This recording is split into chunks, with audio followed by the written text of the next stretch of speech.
You know what this is for? Our pros are the nicest. We've got the best prices at Flooring Oh, they gave it away. Direct. They gave it away at the end. The Flooring Direct. Kind of gave away the whole deal, too. The company that will come to you, direct to you, to your home. And they bring the floor samples and whatnot there. It's so great. It is. It's knocking something off your to-do list without you even really having to do anything. They come out. They show you the floors. That estimate, that consult is free. And then they give you that 5-star installation package, 4.8 stars out of 5 on Google. The people love it. That means like they move the furniture for you. They clean up when they're done. They don't eat your food. I talked to generally. Do people do that? I talked to somebody who actually, though, they had to pay a mover to get their furniture out and then pay a mover to put their furniture back. Flooring Direct takes care of that. FlooringDirectDFW.com/DZ. Great financing options available. Is that too early? DirectDFW.com. DZ, you are called 972-449-9456. Our pros are the nicest. We've got the best prices at Flooring Direct. I only came here to do two things, man. Kick some ass and drink some beer. It's like we're almost out of beer.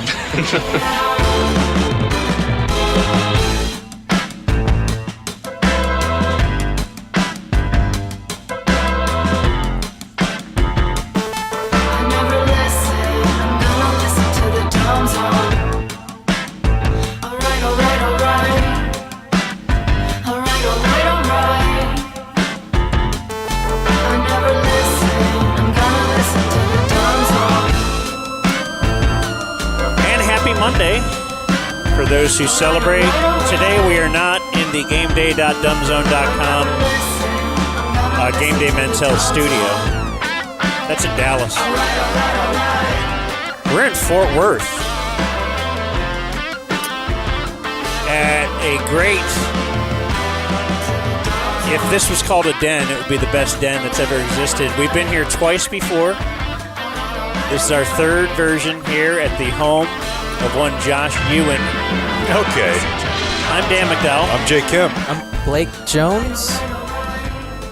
We have Foodie CK out here as well. And did you know, not only is this 420, bro,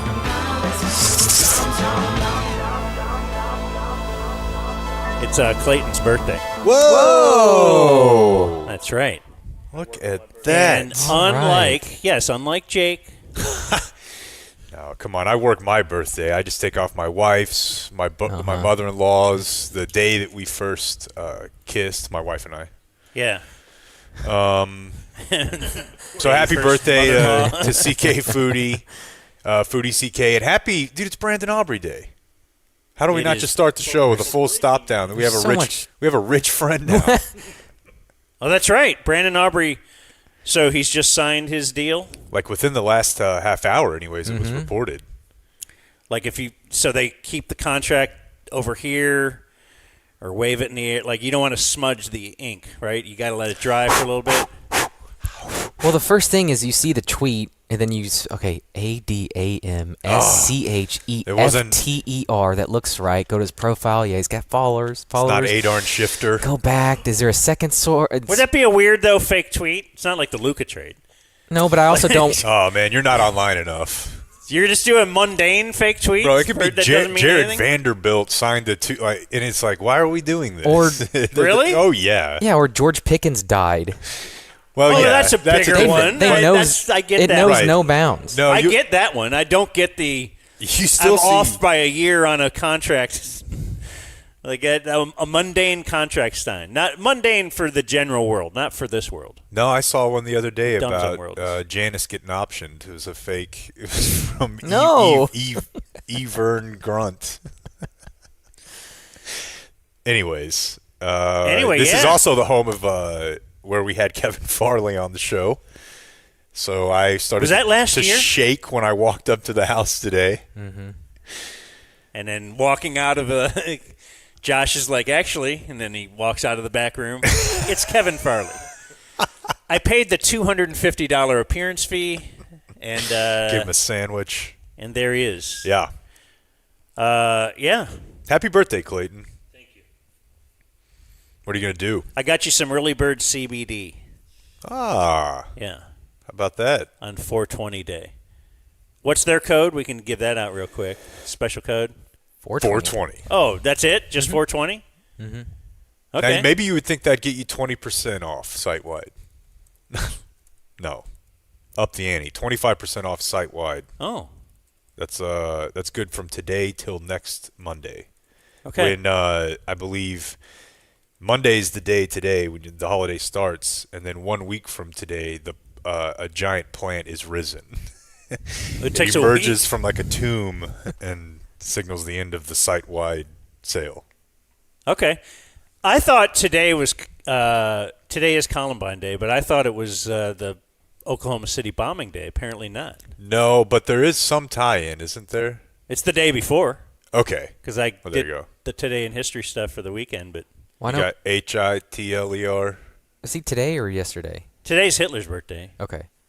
I think Because Clayton's mom demanded that, like, they were waiting. Maybe Timothy Like she McVeigh was- would just run a little play action. Like No. they'll expect it the tomorrow. Columbine kids wanted to do it on the same day, but they something in the mail came late or something happened. They had to push it back a day. They were trying to do it on the Oklahoma Day. Yeah. Oh, I thought they wanted to do it on the Hitler Day. No. That's I'm 100% sure after reading the book they wanted to do it on the day before, but something went wrong. They had to push it back a day. They were doing their Should I read that Columbine book? I loved it because I knew nothing about it. Oh, Not one thing. Same with the OJ book. that's surprising to me. I would have thought young Blake wants to learn all It was a about little Columbine. It was a little before, Read, and then read I was the just read the playbook for what I might do in the future. Oh, come on. That is the No. worst read you've ever had. You think that's the opposite of Blake? I was a little private school Blake kid. views himself as the guy tackling the school shooter. Or I'm the girl Cassie who says, "Yes, I believe in God." Shoot. Yeah. Yeah. No, he's a good kid, man. I don't know that I was ever like that, but no, you knew kids who were. Now, I felt a little too friendly with them for some people's liking. Trench coat kids. Yeah. Well, you got to make sure they don't. Because they also played music, and you need people in bands. And if you're trying to construct a band, your football team is not typically where you're going to find the talent. And they were the only other kids laughing at 9/11 with you. It's true, wearing Bush T-shirts, yes. I cross-pollinated in a way that did not please 70-year-old football coaches. And I wasn't good also. That's important. Weekend check, right? We can do a weekend check. We can have it brought to us by Puddle Pools. Got my pool cleaned this weekend by Puddle Pools. Then they sent the report right after. That's my new pool company. Oh, they have some new copy, too. Actually, just sent it last night, if you want to check that out. But, dude, the old pool company, it was almost like they had a game to see how fast they could leave my house. Sure. I don't know if you guys have had that, but they would just kind of pull up, scurry to the thing right away, do something with the chemicals, and they'd be out of there. These guys at Puddle Pools, they show up. He brings out the big hose because he's going to do the vacuuming, all the little dusty, sandy type vacuuming, not just the big, anybody can get a leaf out. So he does the vacuuming. They do the chemicals. They just make sure that everything is beautiful. They turn on the water to fill the pool if they need to. And then what's the new copy? They got a special right now. It is algae prevention. This is getting ahead of the brutal Texas heat. It's a little bit of a bundle discount, cleaning, chemical balance, equipment check. Sign up for a year. They give you a month for free and throw in the algae prevention. That's an extra $100 value. People in DFW, they say procrastinate pool prep until it's too late, too hot. And then, so they're trying to help you get in front of things. How about that alliteration, They're hitting too? you with a little preventative maintenance, basically. Procrastinate pool prep? I love it. Prevent that. That's right. So go check them out at puddlepools.com/dumbzone. That is how you sign up. puddlepools.com/dumbzone. Now, let's see what this jingle from Grady Spencer sounds like. Puddle pool. It's got water, we can clean it. Puddle pool. If I said it, then I mean it. Puddle pool. I said sail on the dinghy. Puddle pool. Wait, I meant to say dingy. Puddlepools.com/dumbzone. Yeah, okay. Clean, clean, clean. I like it. Okay. All right, weekend check. Do you want to go first since it's your birthday, Clayton? Or no? Oh, do you not have a mic? Oh. Pass me that. All right. I've had a big dog. Once Hell a yeah. year, we allow Clayton to go first. Right. Gun show, coin show. Did go to a gun show on Saturday. Yeah, Saturday. Hit that up. A little Louisville action, the mall. I think the thing I'm most interested in is how they always retain your interest. There must be just an infinite number of guns. Yeah, we have that like I a don't- new gun. But I I'm guess actually- it's old guns. You People just bring look it. and go, But I guess that's like how you would say baseball cards are, right? And people go to those conventions, I think. Oh yeah, there's big ones in to Dallas. trade, right? Yeah. Trade, buy, whatever. But no, I'm looking for a new left-handed shotgun. So sometimes you'll find a good deal. Some guys selling old shotguns might find a good old left-handed shotgun. It Not makes learning their sense. left-handed guns. I've never thought of it that way, but I Yeah. certainly needed one. I don't even understand. My eye is I thought different. they're all the same. Why? Why? Because a shotgun shell firing at your face instead of away from your face. Oh, okay. Yeah, that makes sense. I have a left-handed pump shotgun, but I want a semi-auto so I can go start shooting sporting clays again. I always had issue with the scissors. My daughter has left-handed scissors. Oh, Yeah. because it's like a different. The blade is shaved differently on the other Well, it's side. flipped, and the grip is flipped. Oh, okay. You know, you can just get some that are like straight, so it doesn't have as much, but the blade helps, and then the grip, yeah. And you didn't have that growing up. See the kids these days. No, I had to cut right-handed both ways. Uphill. Soft. Uphill in the snow. Yeah. But yeah, so it's just really weird because the only thing I do left-handed is shoot. So it's I'm just left eye dominant, so that's just the easiest way to do that. And then it was WrestleMania weekend. Ah, 2 yeah. nights. Dude, my timeline was overflow with. Feels like the natives are restless. It was a kind of a bummer of a show both nights. Very short matches, not a lot of excitement. Dan, are you aware to the extent to which ESPN covers this event now? It's kind of ruined it. All of these events? ESPN has ruined the event. ESPN has ruined WWE. 'Cause- Yes. Okay, Matt- because I saw people complaining that WWE has ruined ESPN. Well, didn't McAfee get thrown through a table or something? Yeah, Jelly Roll did a frog splash All right. onto McAfee through an announcer table. What kind of Mad Lib has this become? Well, Jelly Roll did a. I will say this. When I saw I Show Speed was there, okay, you laugh, right? Dude, what is this? But no, hear me out. Where's Kane? Logan Paul being into this, it just makes sense, right? Like, you're just basically taking the natural talents of what do you do on your stream? Well, we do, like, I'm in really good shape, and I'm a showman, and I'm a salesman, and I'm kind of playing a character. It makes sense to me that those guys would be in WWE, because WWE, at the end of the day, still has, in theory, like the corporate structure to let those guys eat, right? They can book a tour. They can get all over. If you're I Show Speed, I don't know, like at some point maybe your money maxes out.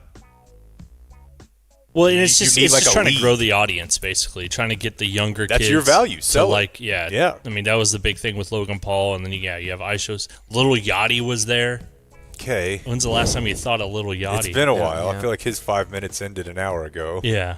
But yeah, it was just, I mean, People were pissed online. yeah, it was bad. Like, it wasn't the hype of the last, like, they were trying to build up. Like, they put McAfee in it, and it didn't need to be in it.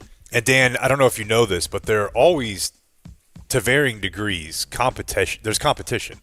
So like when I was growing up, it was almost like a UFL or like an AFL type thing. Like there was another league that would come on different nights, and it was kind of like avant-garde, and it was maybe 30%. It was like Mad TV. You know what I mean? There was like a Mad TV version of wrestling. The comedy was different. It was a little bit raunchier.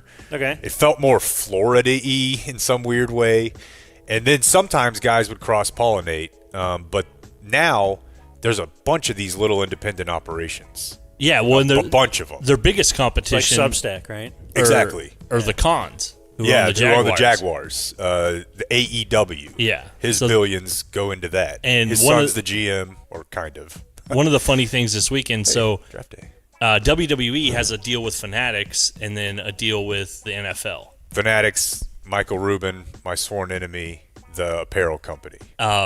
So they have a special deal with all of the belts for the NFL teams. So there's a lot of these things going around of people like at the big WWE shop because it takes over Vegas for the week. Like all these other small wrestling promotions come to Vegas. They have big conventions, and then just one huge convention center is just a WWE shop. And they have all of the belts, and there's just a hole. There's just a hole where the Jaguars is because they like wouldn't license the Jaguars logo to WWE to use for their belts. So that was a fun, like Jordan in the video game. Yeah, it's just like a the fun, Jaguars. yeah, well, because they're he owns the other league. Oh, Yeah. I see. Okay, yeah. So All like it's just like a funny little competition back and forth. Okay. But yeah, not a lot going on there. But I have a it's back. Okay. American Gladiators. Really? It's back on Amazon Prime. It was gone. Oh, that show hadn't been on for... Yeah, almost 20 years. I think they might have tried to bring it back, but... Man, that holds a special place in my heart. Brother, I think the boy would love it. Oh, that's a great call. Dude, after SNL, if you could make it through... There was some other show that came on first, I think, that sucked. And then you could get to American Gladiators at 12:30, which 100% was a bad/good beat. There's no nudity in it, but you've got like roided up lace. Yeah. And they're wearing barely any. Did you not ever get hooked by that, like on late nights? I would imagine that would have been a come home from the bar and... No. God, it was awesome. Yeah. So it's back. 89 to 96. Doesn't it seem like Clayton's like weekend is the same as if you had a 12-year-old boy walk in here like Guns and WrestleMania. Well, I had some cool new fast food I found this weekend. Right, there was some new tenders. And yeah, WrestleMania. I'm getting a gun. That's just where you have a kid with no parents. Okay, I'm interested. Damn, dude, I can't believe you never got into that, Dan. Even as like a bit low. It's a fun show. American Gladiator. That's not the one with Bija Biamila, or what is that? You know what I'm talking? Okay. That may be before my time. No. It was it's in the last 10 years. It was he did like a Packer. reality show? Okay, let's see. It was a what show is Packer. it? Yeah, I see it here. What was his he did some TV show. Yeah. It wasn't called American Gladiators? Doesn't look like it. Anyway, I'll go. I didn't have an eventful weekend. I know you did. Big TV weekend, the DTF finale. Did it deliver? It's fine. It's a 7-episode series. It was good, but a lot of too outlandish stuff. And I realized you got to go. Well, it's TV. Okay, it's TV. Too much. I also watched. I'm not going to do the whole review now, but I watched the movie Draft Day. We're going to review that for Thursday. Yeah. Speaking of like just too many unbelievable things, and I'm stopping down every 5 seconds in the movie. Yeah, I watched it for the first time this weekend, and I am very excited. Blake, you have to do it. I watched it with my wife. You're thinking Costner might get her a little juicy. Her final review was she loved it. No way. Like loved. All caps. I think if you know something about sports, you're not going to like it. She's like, I'm like, do you want to watch this movie with me? I got to watch it for the show. She's like, well, I don't really know anything about football. Okay, if I get bored, I'm going to bail. Yeah. She's like, I'm on the edge of my seat. She loved it. She put the phone and Candy Crush down while they're in the draft She room. absolutely didn't Locked watch. in? She wasn't playing block or, See, that's funny. or whatever. And I don't want to do the whole review Buy-in. right now either. No, let's not but do the review, but I I'm just thought telling you, Costner it was made for ladies. There you go. I think it was a chick. She said in the end, it's like a chick flick. Like she couldn't believe she's so happy. Anyway, she loved it. I started. She wasn't distracted by how this would line up on Jimmy Johnson's draft chart. I was doing the math. Like, oh God. Oh, they're taking a beating. Don't do it again. It's yes, it might be one of the worst movies ever. But can I pause you real quick for an update on Kabir? How do you say this name? Baja Biamila. I just remember something? Biamila, right? I don't think he was on a TV show. I think you're high? thinking of somebody else. Oh. However, this personal life Wikipedia page is insane. Let's hear. And deserves a full review at some point. I'll read you the last one. In 2020, he was arrested, charged with contempt of court. This was in divorce court. He refused to sign a document that allowed his wife to access their bank accounts, arguing that as a sovereign citizen, he was not subject to the law of the court, and proclaimed, "I have my own laws, which are superior." Nice. Were these ever published? The laws? I'd love to. Right, yeah. Take a look. Maybe it's like Law Logic, where DeMarcus Lawrence was on Twitter Okay. pissed off that 1 times 1 still equals 1. I'm getting Ty Walker telling me American Ninja Warrior. Okay. That's the show he was involved in. Okay, for some reason it's not on. That's the one that I would. Oh, there it is. No. I would watch with my daughter. For Right. Sure. She loved it. I It's thought that was Gladiator American adjacent. Gladiators. Yeah. It's similar. Hey, Josh, come over here because for the last one, I have something relating to Josh Ewan. We're at a guy named Josh Ewan's house. Okay, all right. And he will deliver closing remarks. But for this last piece of audio I wanted to play, though, just wanted to hear, how did you say you paid for this whole event today? This was Ownwell. Ownwell. Oh! You actually went to ownwell.com. Is it the or is it just DumbZone? Ownwell.com/thedumbzone. The DumbZone. So yeah, what was the deal? Tell us about your experience going to ownwell.com. As easy as could be. I just went to the site, signed up. They literally did everything. It took maybe 5 minutes. They asked for a bunch of money up front, though, didn't they? That's one of the worst parts. Right. No, they yeah, I think it was months later that they did ask for the money, but it was after they had saved me the money that they want a percentage of that. I didn't do the math, but I think it might be the lowest in the industry. Good Lord. That is correct, Josh. Wide. It is like 25%. A lot of people will take 50%. So it's ownwell.com/thedumbzone. I had the same experience. It's like a 5-minute deal, and then you just kind of forget about it. And then all of a sudden they're like, hey, here's some money. And then you say, whoa, that's pretty sweet. So thank you, Ownwell. Ownwell is one of those sponsors we have that I routinely get wife compliments on. You know? That's rare. I mean, she loves Early Bird too, but Ownwell, every time we look at the site, she's like, damn. Yeah. That worked out. Who knew? Especially because she's probably been the one who's done it before. Oh, yeah. My wife did the whole... There's no probably about it, brother. Did the whole...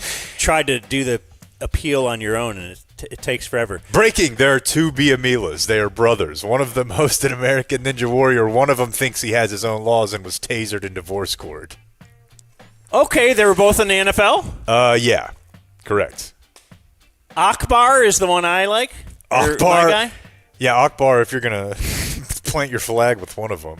Yeah. Akbar and Kabir, go Akbar. Okay, so... Maybe even Allah. Let me pause this for you. Because I have this piece of audio. You said, hey, let's find the Josh Lewin audio because we're going to be at Josh Ewan's house. And at first I was going to play it during the break. Then I remembered it's 4:20. And then I listened to the audio, and I'm like, we got to hear it again and just kind of listen to it together. Yeah. Okay, so this is our favorite piece of Josh Lewin audio. Josh Lewin was the Rangers play-by-play guy on TV in the early 2000s. Do you have a memory of Josh Lewin? Oh, yeah. As a little kid? Huge part of my childhood. Him and Tag. Okay. Can I ask one quick question just to contextualize, given events? What year was this? I believe 2005. This audio? And he is doing play-by-play. Padres. Unless it's 15. It couldn't be 15, right? It couldn't be that late, would you think? Yeah, definitely.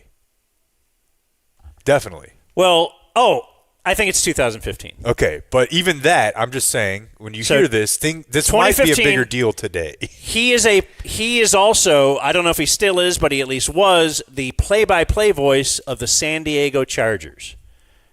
And so he is doing that. I believe this might even be a preseason game. Don't know if that matters, but he's doing a Chargers game to which he would just travel there every weekend and then travel back here or wherever. He might even been a Mets broadcaster by this time. The point is, this is quite shocking. Let's listen to it together, and then we can listen again if we need to. But it's our favorite Josh Lewin audio. If there's a personal seat license you got to pay for, there is. I'd sit in it No question. for a long time. But a lot of these fans use that seat for about an hour. But then today. again, you know how copper wire was invented? Somebody dropped a penny between Josh and his family member. Okay, all right. We've got, let's see, 30 seconds mercifully remaining in I this say game. that respectfully and endearingly, my partner. Love you too, buddy. Okay, so Josh Lewin is Jewish. Yeah. And that is an old Jewish joke, I guess, right? That's how copper wire was invented. I've never heard that joke. Obviously, just playing on the Jewish joke of. Well, I probably heard it here for the first time. Yeah. Right, but I don't. Maybe there's a professional word for this. I'm not sure that there's a one-liner setup I prefer than that style of joke. Because it's so out of left field, right? And he just, hey, you know how? And because it gets the person right in. Okay, all right. See, he fucking sucker punched him. But he's like, that's a great joke. Well, but he's like, copper wire is so so descriptive. Josh Lewin. So if we listen to the beginning again, If there's a personal seat license you got to pay for, there is. I'd sit in it for question. a long time. But a lot of these fans use that seat for about an but hour then today. again, okay, so that does make sense. It's a preseason game. Yeah. You had to pay for the PSL, so you had to pay $10,000 just to even buy seats. You went to the game, you left after an hour. So Josh Lewin is trying to say, man, I'll tell you what, here's what I'd do. I'd get my money's worth with that seat. I'm going to at least sit in it Yeah. all day. An approach. It's very run the ball guy. Yeah, an approach not unique to Jewish people. Right. It's like, hey, you've paid a lot of money for this. So that triggers in his partner's head, this guy's a Jew I'm sitting next to. You know about that. I got something cool. I got something for this occasion. Let me pull this out. Yeah. This will be great. Yeah, and we're on the air. It's one that everybody will get to enjoy. That's the it. time to do it. Somewhere This in is his great. calculation is Josh isn't really going to be that mad about this, right? He'll think it's hilarious. That's some level of it. A lot of these fans use that seat for about an but hour then today. Okay, so he's thinking of it. How quick? He's like, No, you can't wait. no question. For a long time. But a lot of these fans use that seat for about an hour But then today. again, you know how copper wire was invented? Uh-oh. Now, at this point, what is Josh Lewin's face? What do you think his facial expression? Because certainly, if you're Jewish, you've heard it. you probably know all the common Yeah. Jewish jokes. So maybe he didn't And you're sucker like- punch him, but it was a nice setup. But you know how? So, and then there's a little pause. You know how copper wire was invented? Somebody dropped a penny between Josh and his family member. Okay, all right. We've got, let's see, 30 seconds mercifully remaining in I this say game. that respectfully and endearingly, my partner. Love you too, buddy. What happened to that guy? Nothing.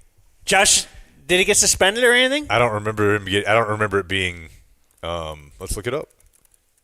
I mean, he's an old guy. I think it was suspended one game.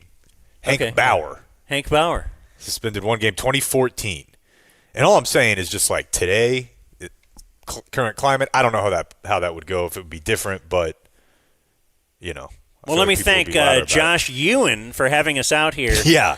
Not only for using Ownwell to have us out here, but for then making us go look up the Josh Lewin audio. Excellent. And just helping my Sunday night out because that was fun to listen to. Excellent trip down memory lane. My weekend was it was eventful, but it can be summed up pretty quickly. I went to New York on Saturday, and I came back from New York yesterday. And getting out was a bit of a challenge because Rain. Ice. Wind. rain, darling, and Oh, ice. I got they had flagged my tweets and had printed them out for me. No, so How's the arm? Yeah, did The metal plate in your arm. disappointingly non-eventful or uneventful. It doesn't go off. Oh, okay. Oh, it was just a cast that got you in trouble last Yeah, time. but I was Okay. told at some point, I feel like, that this would be an issue for me, and it wasn't. Now, I don't know if that's because I have pre now. I feel like everything pre is like, yes, we can go ahead. Yeah.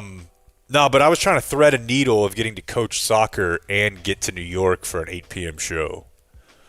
So there was like one flight I could get on. I was going to go right from soccer to there. That would put me at the airport in time to go right to the hotel, which is next to where I was going, which was Radio City Music Hall, where our friend and I don't know, in some ways exhibit in our legal hearing, Akash was headlining. I mean, he sold out Radio City Music Hall, and it was sold out. It's about 6,000 cap. Damn. And awesome. I'm pulling in the car from the airport, and you just see it like live. Akash Singh's sold out, and my hotel literally was like, I don't know, 200 yards away. So the problem was it was raining. So now my flight, the Delta flight I had booked on whatever points or credit, now it's moving. And now they're like, you're going to leave at 3. Delta, huh? Doesn't ever leave the I airport. had a credit or something. All right. And that's the yeah, that's the acronym. I've never heard that. Well, I learned it. I learned it in Atlanta, which is their hub. Quite a delay. And one time we missed a full day of a vacation abroad with my wife and I at the Atlanta airport for like 18 hours. That's the only time I've probably done Deltas, when I traveled over there. Yeah. So now I'm scrambling, but Delta's giving me the option of a refund or points back or whatever. So I hit up AA, and they had a flight, and it was cheap. And it was a flight I didn't. So Delta didn't leave the airport. Right. All right. But it was a flight I hadn't considered earlier because I wanted to coach soccer. But once that's canceled, which it was by about 8, 9, I'm like, boom, let's move. So I got an earlier flight. It put me back a little bit earlier yesterday. Okay, yeah, I was watching the weather for you because I wanted to. Yeah. First of all, I was thinking, do I stop by the soccer game or would that be weird? No, I stopped by the previous week. I think it's cool. Everyone and then if thinks I it's stop cool. by again, it's like, why is this guy here? My mom loves seeing you. He doesn't have a kid. At some point, you're going to get to experience Carter, which will just make it worth your time. Just being a maniac? So I got out there. I got there on time. You guys remember me telling you that last time I went to New York, I went in and waited in line for a halal for like 3 hours at a place in Manhattan. Mm-hmm. It's like a food truck. I waited forever, dude. And it's right near Radio City Music Hall. So it doesn't open till 6 p.m. So as I was walking to the show, it's like 8. There's already a line that's probably 2 hours. And I'm like, damn, I want it. I want it so bad, but I don't know if I have it in me tonight because I knew we'd be out late. So we go to the show. How fun was it just to travel alone? It doesn't feel – it's too cool to be doing. Like there's some level of guilt to it, but I landing in really New York, enjoyed it. finding your own car, it's just awesome. It just takes a lot away. Yeah. Just any – freedom of movement. Oh, I'll stop over here. I'll walk over here. Just everything – it's moving quick though. The show, he did the set he did here, like he's working on an hour, so I knew most of the jokes. It's incredible, I think, to watch that. Insane. To watch how it seems like it's all he's coming up with it right there. Yeah. That's a real skill, that stand-up. And since this is somewhat of when you see the hour, if you're so inclined when it comes out, the tour is called Generational Triumph, and not to get too off into the weeds, but we talked about it. It's kind of about generational trauma, which is something you hear a lot in like immigrant family circles. Like he hasn't talked to his dad in a minute. His dad hit his mom. His dad was an alcoholic, right? And so he's trying to get the perspective of like what it was like for his dad to come over here and be in a foreign land. Like he was the man over there. He comes over here. It's not like that. How much did that change his perspective? It's a very deep hour. And so that's why I wanted to be there. Because once I saw it in Dallas, I was like, damn, this is going to be like a Simba, like the crowning achievement. And it was. He brought his mom out. He brought his wife out. He brought his mother-in-law out. He brought out like his whole team at the end. Like he finished the set and was like, hey, I need 5 to 10. Did a bunch of pictures, it was like people were crying. Like it was very intense. So I was glad I did it for that reason. Then I was extra glad when I got my little wristband for at the Radio City after party. It was like downstairs. Didn't see this part when I went for the Rockettes with the family. But downstairs there's like an after party room. And what do we got on the table? 100 platters of Adels. The truck outside that people wait. Dude. 2 or 3 the thing that you were waiting. Okay. Yeah. Awesome. Wow. And you guys know me. I'm skittish about Like that was probably taking from people. You're happier about that than the Dude, I went the right show. for it, and I told his brother, I was like, I don't usually do this. I went and hid, just went to town, and then after, when I talked to Akash later, he was like, I heard you guys, you mentioned it whenever you were reviewing my show, or when you talked about coming to New York, and he's like, That's I'm what not he saying got he it? did it, but it's a famous place, and he's got to pay for all that. Like my dad was asking me, what's he taking from that night? And I'm like, dude, there's so much going on. You're booking, I imagine, the venue. Now you got to sell the tickets. When we're at the bar afterward, he's paying for all that. There's a food platter, because then we went to a bar next to the place, and there's maybe 40 or 50 people underground bar, all open bar, food everywhere, all of his family and friends and stuff. And I heard the server being like, hey, let them know when every X number of dollars. So it's a full-scale operation, dude. And it was Were they filming for a special there? No, he's not filming it. I mean, I'm sure that they filmed it to some degree, but that's not. He's filming it elsewhere, and I don't think he said where yet. So that not like I wonder it's what big news, but it the ain't my job to calculation announce is it. there. Because I know that having it at not MSG, where was it? Radio City Music Hall. That's pretty prestigious. So It is, but maybe I don't they know don't that. even let you. Yeah, and I don't. There are just certain places where that, like, you hear comics are like, that's a great place to do it. Just because a place is a great place to do a show, might not mean it's a great place to film something. Just want to let everybody know on my flight home, the lady in 25C, someone in her Bible study group got shingles while she was traveling. A lot of concern when she landed. Because she had 72-point font, and she's on a plane. And Oh, she's okay, sitting not there. loud phone call. I love that. No, but I can't now. You just wanted to read her I have phone. to get a screen blocker. I have to, because she's like, oh, shingles, emoji, like the ghost emoji, and I'm like, oh, now I'm worried about her. It's an overshare. Yeah. And then I made it back. I had a great time. It was awesome. That's a baller move, man. Wife held it down for the kids for a day, and I slept like 9 hours last night. So I slept 0 hours Saturday night, like 1 to 2. What time? So you got up for an early flight? Yeah, Damn. yeah. And then I want to introduce one schoolyard myth before I pass the baton. This is particularly pertinent right now, and I don't actually know what the law is. Did you guys hear when you were a kid that you would get arrested if you picked a bluebonnet? Yeah. That's obviously a Texas thing. Yeah, Brian, the guy I email with a lot, brought that up, and I definitely like, dude, they'll send you straight to juvie for that. You get a weed eater out there, they put you in the chair. Well, tell your wife it's cute to watch the kids for one day. Here's a guy who watches the kids Beaten Blake. all alone. Did you say you had a gummy thought, too? Let's promote the Early Bird CBD real quick. Sure. Again, we already did mention it's earlybirdcbd.com. And then you say 420 is 420. the code for 25% off site-wide. But they have a new bit, too, that he wanted to talk about. They got drops. droppers. Yeah, it's like a What is tincture. drops? So maybe you would like to make yourself a little cocktail mocktail, and you get the hit of 2.5 milligrams of THC, like is in a single gummy. Get little droppers in here, and you can, Are you into this, Josh?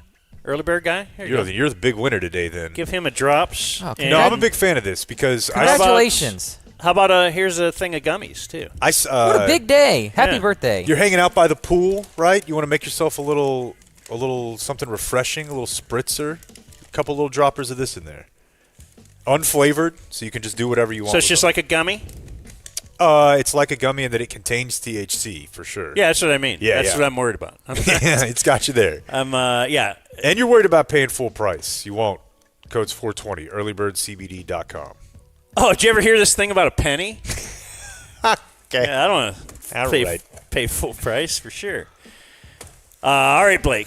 That's good stuff. So, had a couple birthday parties this weekend. The first Listener birthday parties. the one on Sunday was, the one on Saturday was not. And I've told you guys for a while that the listener birthday parties are way better. because we get to skip the whole how you been, how's work, how's the podcast. It's immediately like, what's Dan like? It's straight to the party. And I'd rather talk about that than.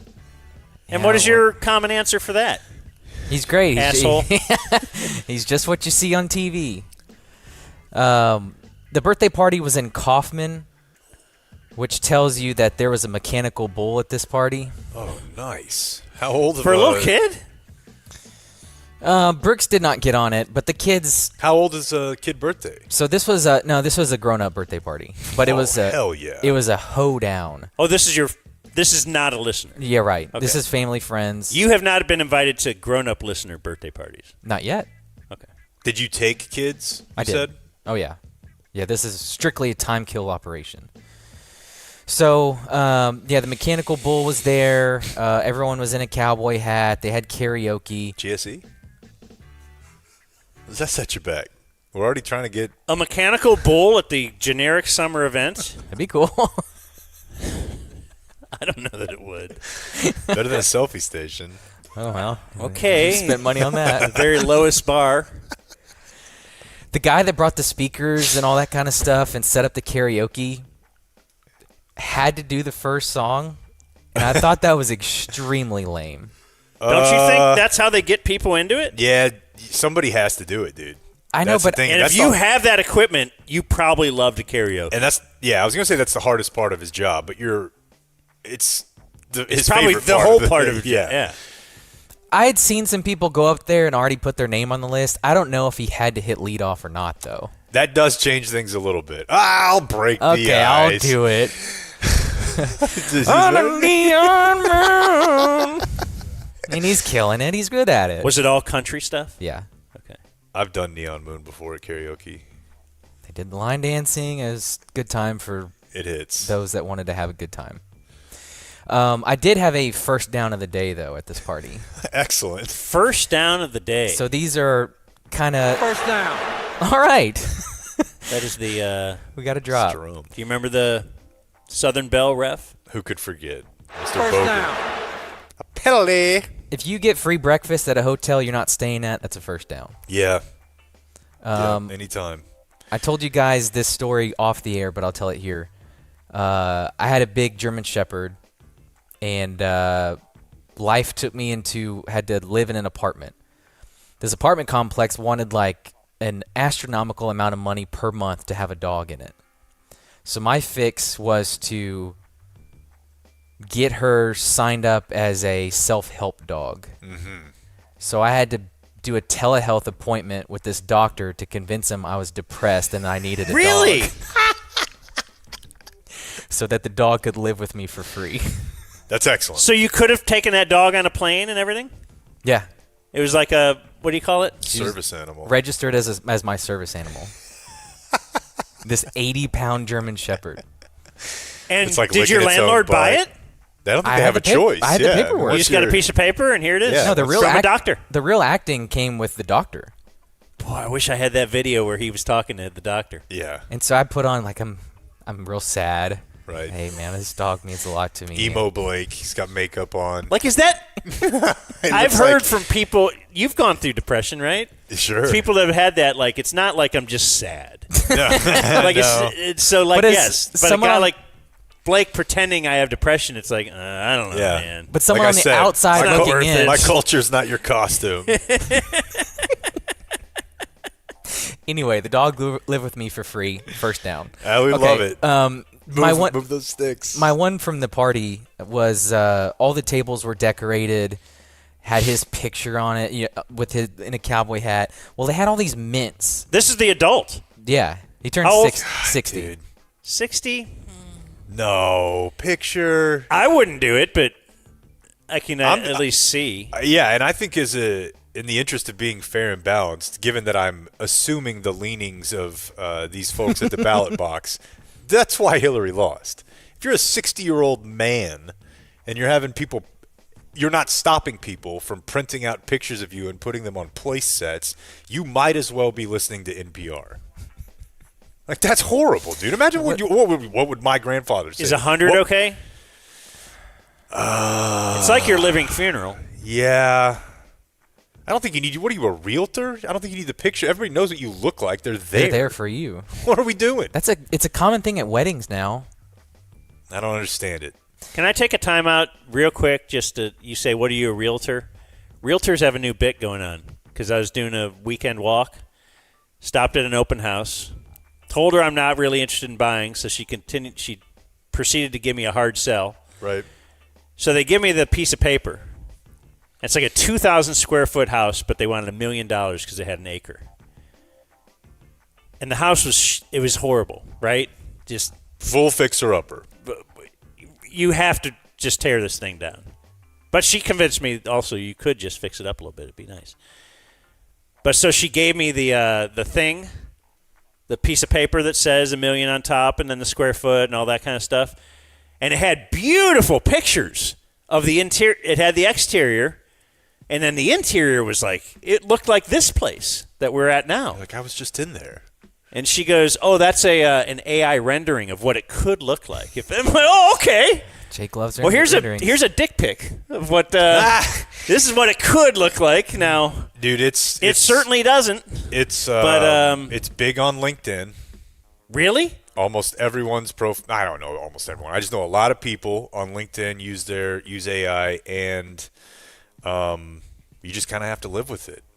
I mean, we when we listed our house for the World Cup, we didn't use AI necessarily to make the house look nicer, and I think we provided both these, but we did show what it would look like if there were 2 beds in the kids' room.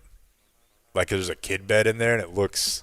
Yeah. But I think she actually used AI Photoshop to show, these beds could fit in this room. But, what are you going to do? So the party, he's got the place sets. But also around it were the AI headshot. Mints, like the little white mint you get at the restaurants on your way out or what have you. A lot of time in the car, Brooks is just bored and wants gum or candy or just something. And so I've really gotten him into peppermints. And so I saw an opportunity here to... I've really gotten him into peppermints. I don't know. Just, here's a peppermint. Because apparently they can't have Tic Tacs. They'll choke. Okay. He doesn't... Tic Tac? It's a thing. It's so small you can't choke on a Tic Tac. The peppermint is what you'll choke on. I don't know. This is where having a nurse wife doesn't help. Oh, okay. She's seen... Yeah. All the things she's seen. That's why you always have the flared base.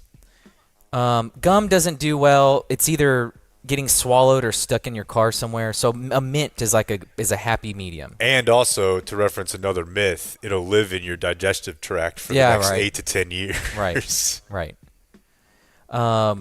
Each table had about 10 of these mints, and I scooped all of them. Excellent. First down. I loaded all of my pockets with these mints. They were free, and they might have gone in the trash can.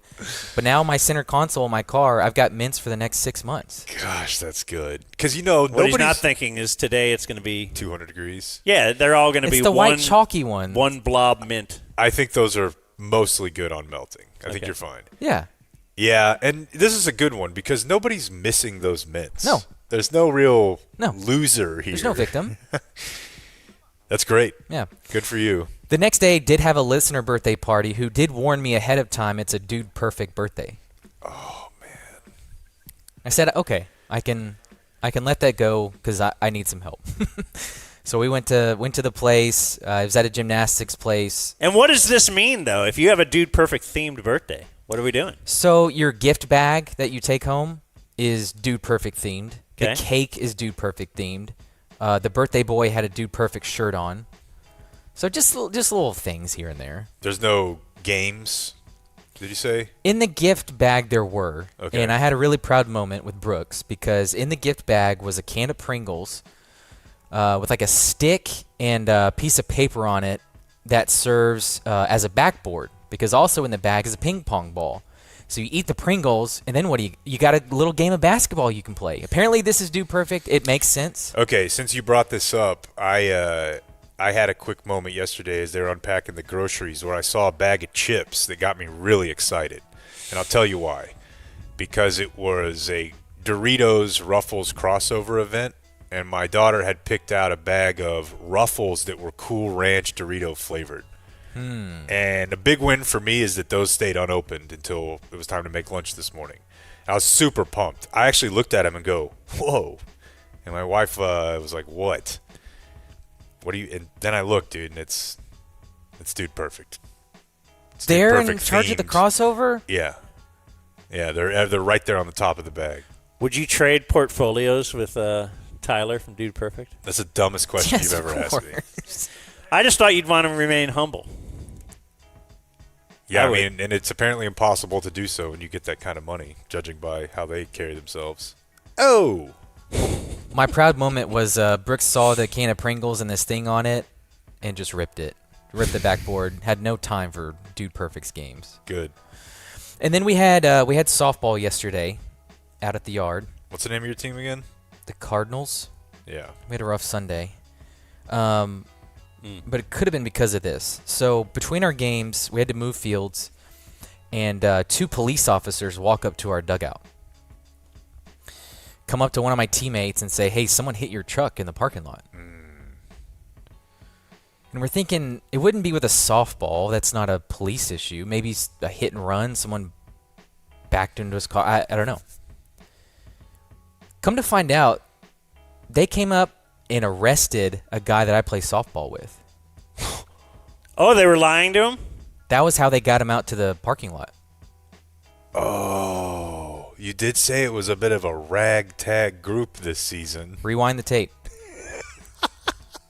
Do you know what he was arrested for? No, the people in the know are being real snobby about it, not saying anything. But judging, so we have we play 8 through 1. Or game start at 8, they go through 1 o'clock. So in between games, you have people coming in for the next games. And we were hearing from them, dude, we saw there were police on every exit, on every entrance and exit of the parking lot, the fields. There were unmarked cars in the parking lot. Wow, they were this is surrounding his vehicle. No small. Did he play in any of the games? He played in the first game, and What kind of stick are we losing? we didn't miss much in the second. Ooh. No, he's fine. It was nuts. And then during the game, we see them tow his truck. This is a major offense. That's crazy. And no, I mean, it seems like a normal person. No idea what it could be for. But just you really want to know, though. I really Yeah. want to know. I've been trying to search his name. I might ask Jason from the internet what he could find. But That's the guy. wild scene. But a little hat tip to Allen PD. They came and got him before the game started, so we didn't have to take the automatic out. That's just community policing. Would the other team have been a stickler about Shout that, out- you think? Of course. Yeah. Of course. So shout out to them. Yeah. But yeah, so they're walking up and we gotta get him out to the parking lot somehow. What can we come up with? Like, they gotta come up with a lie? Oh, yeah. I mean, I wonder, there's got to be some level of law on But if you how also far they're allowed kind to of know go. you're wanted, like certainly if that many police are after you, And that's what we were this guy knows. Why are you playing softball if you're wanted? That's a really good question, just at its basic level. And had they been following him long enough, like they knew exactly where he was, they knew what field he was at. Well, They knew his you would- schedule. you would think. Well, yeah. Did they want to get up late, or did they just find out? And then? they let him play the first game. Yeah. Like, let's see what kind of. I was just gonna say, like, immediately when you said 2 people, should have known something was up because it doesn't take 2. I knew right away when you said 2 cops came on the field. Yeah. It wouldn't have been. It would just been 1 cop if somebody hit his car. He should have Right. been like, "Why are there 2?" I wonder if they would have tried to arrest him in the dugout. Like, why is that? Get him at the plate. They just don't want him to. People. Yeah, to see why not it? wait till he comes out? In an hour? Or just arrest him in the dugout. Just say, "I'm arresting you." I think they didn't want to cause a scene. Or does he have, like, family there? No, but like Brooks is there. I mean, luckily, he didn't really catch what was going on. But yeah, that was a first. The teammate got arrested. Listen, that's extremely softball, right? That's not happening at tennis practice. Well, who knows? I don't know. Probably not at pickleball. Yeah, but all right. All right, well, let's get to sports. Today's sports brought to us by Bry Community Mechanical, our HVAC company. I believe they will be out there, if not tomorrow, then Wednesday. I have some preventative maintenance scheduled from Community Mechanical. That's one of those other things that I kind of set it and forget it, but signed up for the preventative maintenance. They came. They found some stuff that was wrong. But then it's like 6 months later, they kind of call you or text you and like, hey, when's a good time? Okay, so they're going to come out again. They're going to replace the filters and whatnot, and we invite you to sign up for that preventative maintenance. If you do, get a free Dumb Zone T-shirt. Or what do they give you? They will give you $50 in Dumb Zone merch. Oh, okay, nice. And if you do the full change out, you'll get yourself a sit-in. But what you're really going to get, no matter what, is good service, honest service. Brandon Aubrey, he's was only able to stay so focused that he could get a $20 million guarantee because he knew that his HVAC situation was handled by community. Call or text. $20 million guarantee, huh? 469-667-7290. CommunityDFW.com. Community Mechanical. Travis and the team real cool. You don't want your house to explode. Don't be a bitch, so pick up the phone. Dan almost died. From the wonderful world of sports, Radio Sports Scoreboard. Oh, yeah, I like that. Here's my overarching sports gummy thought for the day. I'm very excited about the NFL Draft. We'll be streaming live at 7. It'll be an Emmerich front. Cowboys have currently 2 first-round picks. My sports gummy thought is this like a one-year aberration, or is the reason that there are not like guys that you feel rock solid are going to be likely every year, borderline all-pro players? You've got 5 to 10 of them in every draft. They play the best positions. Is the reason we don't have those because of the portal? Is it because, to some extent, NIL like fuels the portal? But like they were talking about Mansur Delane, right? He's a corner out of LSU that is projected to go pretty high. He may be the Cowboys pick. If they could somehow get him at 12, people would be thrilled. But he had one good year at LSU. And because he was there for 1 year, right? So guys are going to move around. In his case, he spent a couple years at Vatech. But just in general, are there going to be fewer guys used to, like when you drafted Trayvon Diggs, even he, who I believe came out early, had like 3 seasons of coaching with Nick Saban. Like he was at camp, at practice, that was even guys who were awesome. The typical route, unless you were a quarterback, was you went to a school, you balled the F out, and you became Julio Jones. You became any number of these guys who were just dogs, right? And most of them didn't transfer much. Like in the case of quarterbacks, maybe, because we talk about how many attempts you need, and there's a lot of guys who get lost in the shuffle and become fifth-year grad transfers or whatever. But if you look at the draft this year, there aren't the guys that you feel like are awesome. There's just not. Is it just a down year, or are we losing the 5-star or 4-star who goes to a badass college for 3 to 4 years, red shirts or doesn't, but they come out after 3 years, they started for 2, but that other year they were getting coached by one coach, and then you feel great about them. And are they any worse now, or is it just your confidence in them is worse? And I kind of think quarterback's a separate deal, but it is sort of part of it. Maybe that second thing. I don't know. Quarterbacks, though, I think you would feel much better if they're in the same system But for let me 3 say this, years though. There are years where there's just a down quarterback year in the draft, right? I've seen that a million times. You know, one every 5 years. But even if Arch is, like, rated below other quarterbacks for other certain reasons, don't you think they're going to add in, hey, wait, though. He was there for 3 years, same coach, pro-style offense. That's got to mean something. Sure. They're going to at least – It'll be tough to tease out with the fact that he's a Manning. Yeah, and he's also very talented. Be able to figure that out. But I do think it says a lot about, there are plenty of guys who have families who are very wealthy who still make very financially driven decisions that Arch didn't make. But in any case, I'm sure he's still fine. He's fine, but he's getting $1 million, right? $1 million, but Sark flat out said this weekend, he's like, yeah, he's saving me $5 million because I'd have to be paying him 6 or 7. So, but it just overall, you look at it's not just the quarterbacks. Like there is no guy this year as a wide receiver that you're like, damn, take over. There's no Myles Garrett, you know. Now Micah became Micah. He wasn't Micah in the draft, but so that does a couple things.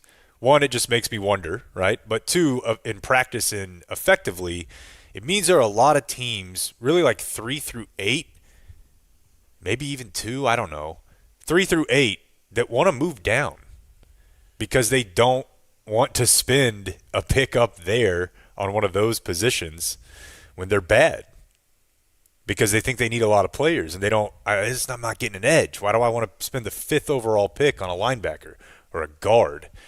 You know, so there's a lot of teams up there that might not want to use that pick up top, and then you've got Dallas on the other end saying. Now, if there are a lot of teams doing that, can you actually get good value then? That's the idea. Is that the cost to move up this year may be lower than it's been in years past because of that lack of top end talent. So, it would make this is where my logical approach conflicts with my Cowboy fandom approach because there's really no logical world where you could say that a defense that bad coming away with anything other than 2 starters in the first round is a good idea.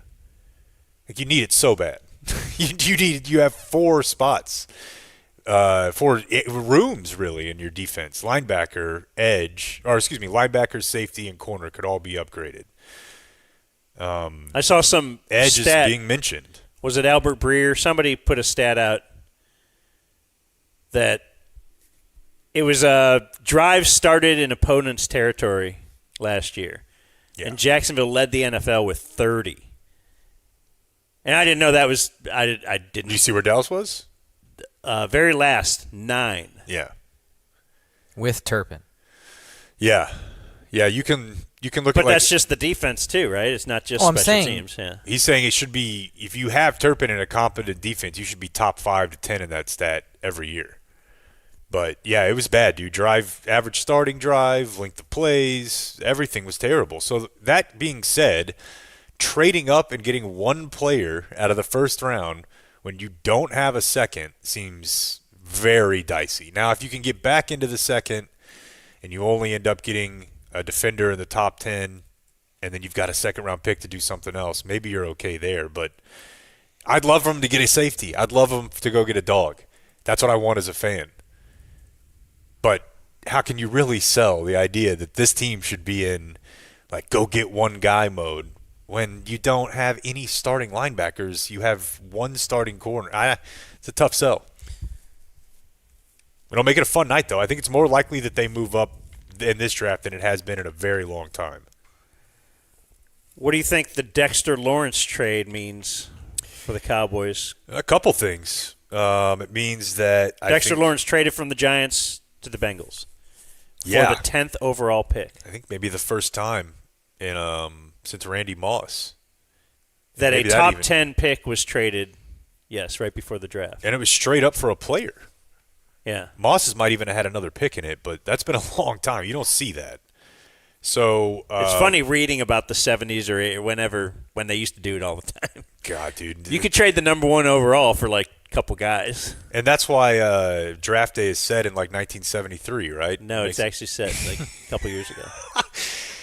Yeah, it's very outdated. But I think what it does is it puts another team in front of Dallas that might need offensive help. Defensive.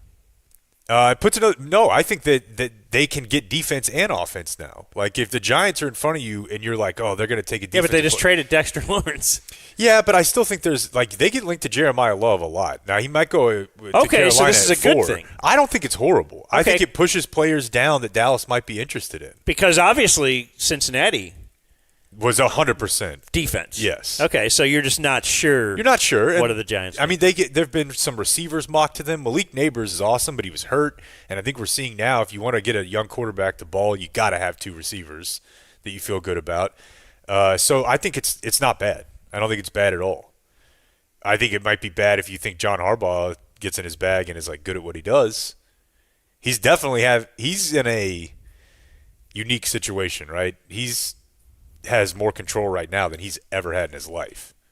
Oh, for sure. So the sheen is either which is interesting about to be off, or the glow up will occur because people are going to figure out how much being in Baltimore for personnel. Right, it's Tomlin. Sure. What was it? The Brandon Aubrey contract. What does he get guaranteed? $20 million, and previous to that, he was just guaranteed this year, which would have been 5.5 or whatever, and then because I wanted to talk Brandon Aubrey before he signed this, just because there was, I thought, an unfair. Maybe this is the state always can control the message, or the team can always control the message. Because Calvin Watkins had an article out this weekend that just talks about, because Friday was the last day that if the Cowboys didn't receive an offer sheet by Friday, then there was no, hey, they might get a second rounder for Brandon Aubrey. No one else bid on Brandon Aubrey, which we told you the second this story came out. This is a fake thing. No one bids for another team's player and then gives up draft picks. It just doesn't happen. You telling me nobody? Very rare. Nobody put up an offer for T.J. Bass either. Was T.J. Bass offered a? Yes, he was a second-round tender, wasn't he? Yeah. Okay. It happens a lot. It never happens on the other end, right? It doesn't happen. You're right. Anyway, so this is what got me upset, and as the lead guys on Brandon Aubrey's PR team, I think we should be by this, because Calvin Watkins just wrote, last year, Cowboys officials offered Aubrey the largest average salary for a kicker at just under $7 million per season. Aubrey's representatives asked for $10 million per season. And that's just written as fact. That's it. That's how now everybody can perceive Brandon Aubrey. Yeah. As a guy just asking for $10 million a season. And the Cowboys, because they're so benevolent, were like, hey, how about the highest paid,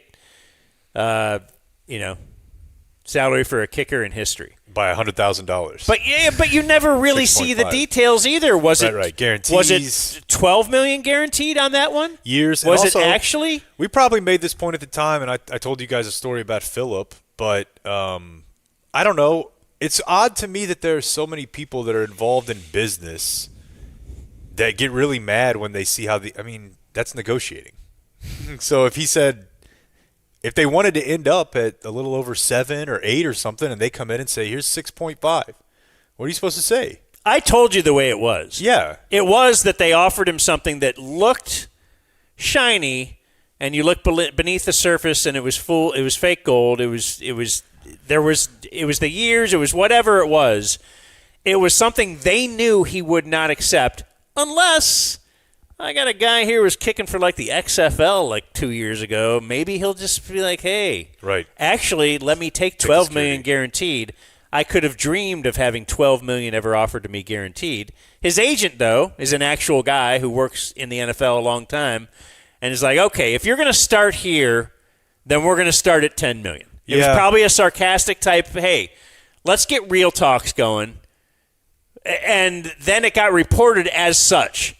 As Cowboy, highest paid, mean agent demands $10 million. Well, you know how this goes, though. But the reporters don't have to report it. The bullshit. They could definitely do it differently, but I always wonder, that's the problem. Then with do the they whole not setup. get their access with the Cowboys again? Yeah. If they're going to actually be word by word, actually what's true, well, maybe you don't get the first question anymore, Calvin. Yeah, that is literally how it works. But you know how this goes, though. And it's odd to me because I've typically been a person in my life that has a hard time letting go of grudges and being besmirched. But this stuff just goes away. Yeah. I mean, the only one I can think of is like Emmett. Emmett is still pissed, but Jerry will act like it never happened. Like, Yeah. oh. And for the Cowboys, from the team side, if he's getting $20 million guaranteed, and he's averaging $7 million a year. Harrison Butker's guarantee was $15. Next up was Fairbairn at $11.6. That's a huge win for him. And listen, here's what's hard about being Brandon Aubrey. He's a kicker. It could go, right? It will go at some point. But if he's good for another 2 years, then that's not a bad thing for the Cowboys. That's $10 million a year to have the best kicker ever. That's going to come in handy. So even if it's only 2 years and maybe something, who knows? In all likelihood, he's good for another 3 or 4 years, and then it's the next deal. But I don't know. It's hard to predict if you're a kicker. Like, turning down that money last year obviously was the smart economic decision. But if just a few random things go wrong, that's a lot of betting on yourself, man. You're not a regular player. I'd bet on him. Oh, I'd bet on him too, but I still think there's a reality if you're a team of it's very hard to predict the curve. Like, for example, I read a study the other day. Defensive tackles are peaking and playing way later than they used to. So when you look at a guy like Quinnen Williams and you're like, God, he's already like almost 30. I don't even know how old he is. He's probably 28. Those guys are – think about like Vince Wilfork. And that's anecdotal, but there's a bunch of them. Like those inside one-tech monsters, they've been playing until they're almost, late 30s. You could try to predict these things. Like, where do these guys who have these type of bodies, these routes, this production, how do they trail off? With a kicker, dude, it's anybody's guess. Yeah. It's just a massive gamble all the way around. But good for him, dude. That's awesome. I have a couple of other quick sports things. Robert Kraft tried to kill the Vrabel story. No way. That's a big thing this morning. Is that the New York? Like previous to the story ever getting out? Because he's Robert Kraft. He's got people at the New York Post. Uh-huh. He's a Trump guy. They can get stuff in there. So I heard they didn't have him on their pre-draft press conference. They didn't, which is interesting. Yeah. Now it's going to be tough to hide this week. Yeah. But yeah, he didn't do it. Cowboys pre-draft press conference, by the way, is Wednesday at 11:30. Damn it.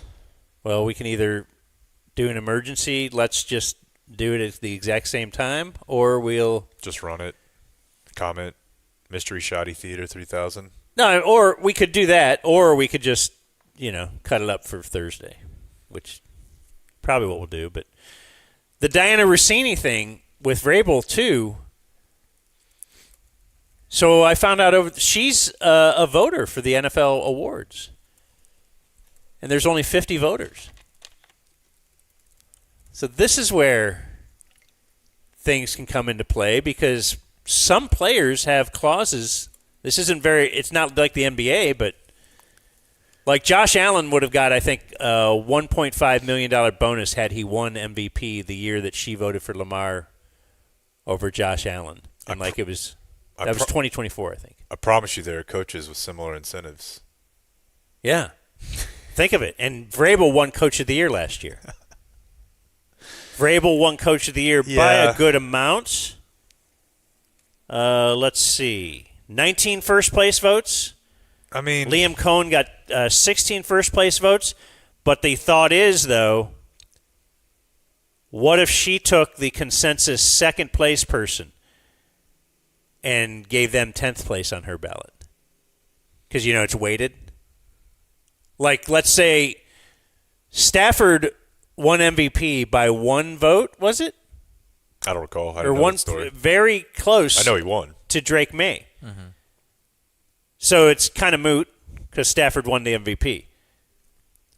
But that's kind of the kind of case, too, that could she have voted Drake May number 1 and Stafford 10th? That's mildly – it's interesting to me to think about the implications, but we're also we're focusing on her because this is in the news when really this should be a focus of all of this if you wanted to, because it's just like the Clarence thing. How is it possible that there are people responsible for voting for something that is financially incentive-based for these people when their relationship with them depends on them being nice to them?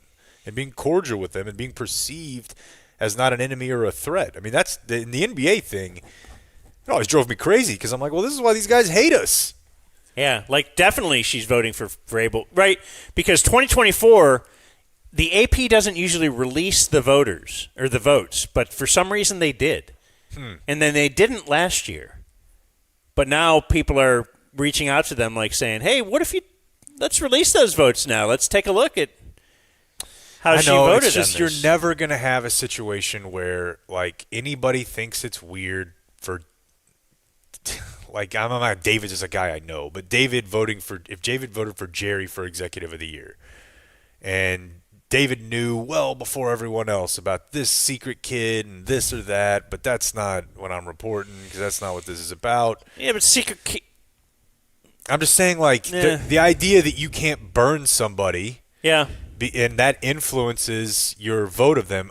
I'm just saying, I think it's a matter of degrees. This one is sexy. Yeah. And it's sultry. But you're right. Yeah, you're right. Because you could still get retribution if you didn't vote the right way. And I feel like that happens. This is a weird thing, too. This got released, I think it was Friday. Maybe it was during the show. It was Page 6, another Page 6 Diana Rossini story. Did you see it? Now that you mention it, I did see there was a video. The headline is, mounted a daring rescue of an elderly man and his dog from an overturned Jeep. There's not a video.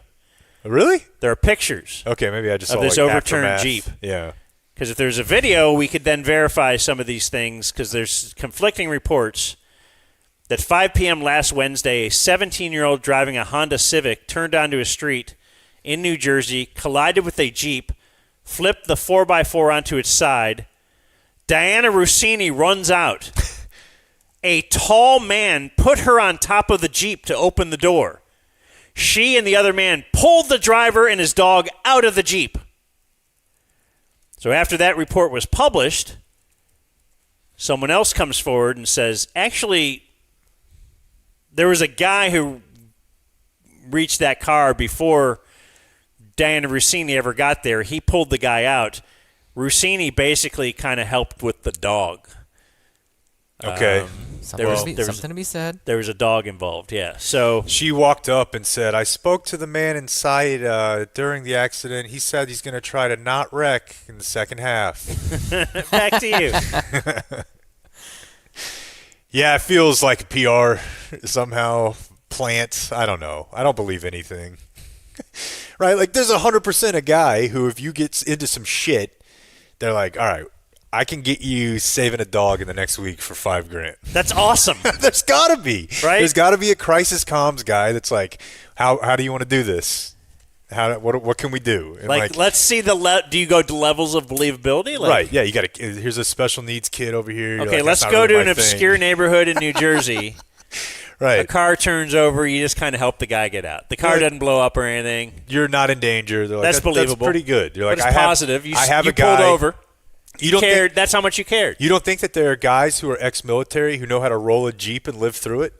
Like, yeah, there's some risk involved, but that's their job. Like, damn, I promise you that exists. I promise you, at some level. And so it's kind of like us with like promoting something on YouTube. 5,000 for Diana Rossini is not that much. She's like, well, let's just try. Let's see. I don't know. Maybe it'll work. I don't know. It's very little downside. Very little. Awesome. I have ABS of the day. Oh, okay, good. Nice. I didn't do much baseball this weekend. This is my I apologize. First of all, my baseball. Dude, you can't. You're in the bathroom at Radio City. You're gonna get 5 guys in there. Let's go Yankees! You're like, dude, everyone's so Yankees. It's so annoying. Sorry, what do you got? First of all, let's just promote Game Day Men's Health. We're not in the studio, but it's gameday.dumbzone.com. Had to go before I got out of town. I would imagine that helps you for the weekend, right? Yeah, get a little boost. It's helping me be my best me. I know it sounds silly, but that really is it. Like, you can't be you how you want to be if you're in a bad mood, if you're tired, if you're upset, pissed off all the time. Those are the things that come with low T. Don't forget the 2 favorite locations today.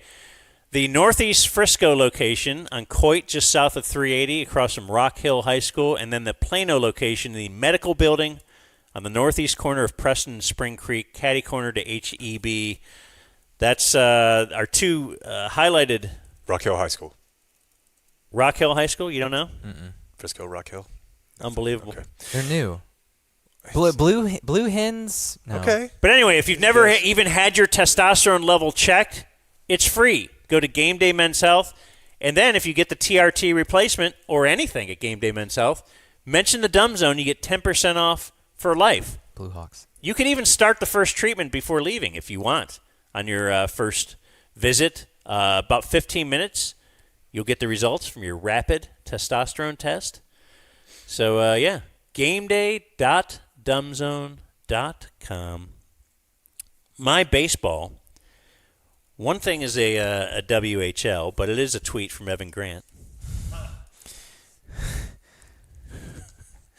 which was put out on Friday, which you guys certainly saw, but it was tonight in Seattle. We will get to see Mariners TV reporter Angie Tink, who is first class and an absolute warrior, and people on this hellhole trying to drag her down. Man, come on.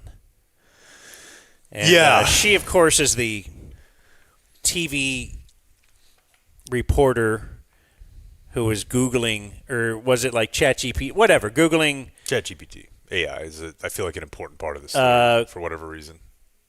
Questions to players after a tough baseball loss or something like that, right? Mm-hmm.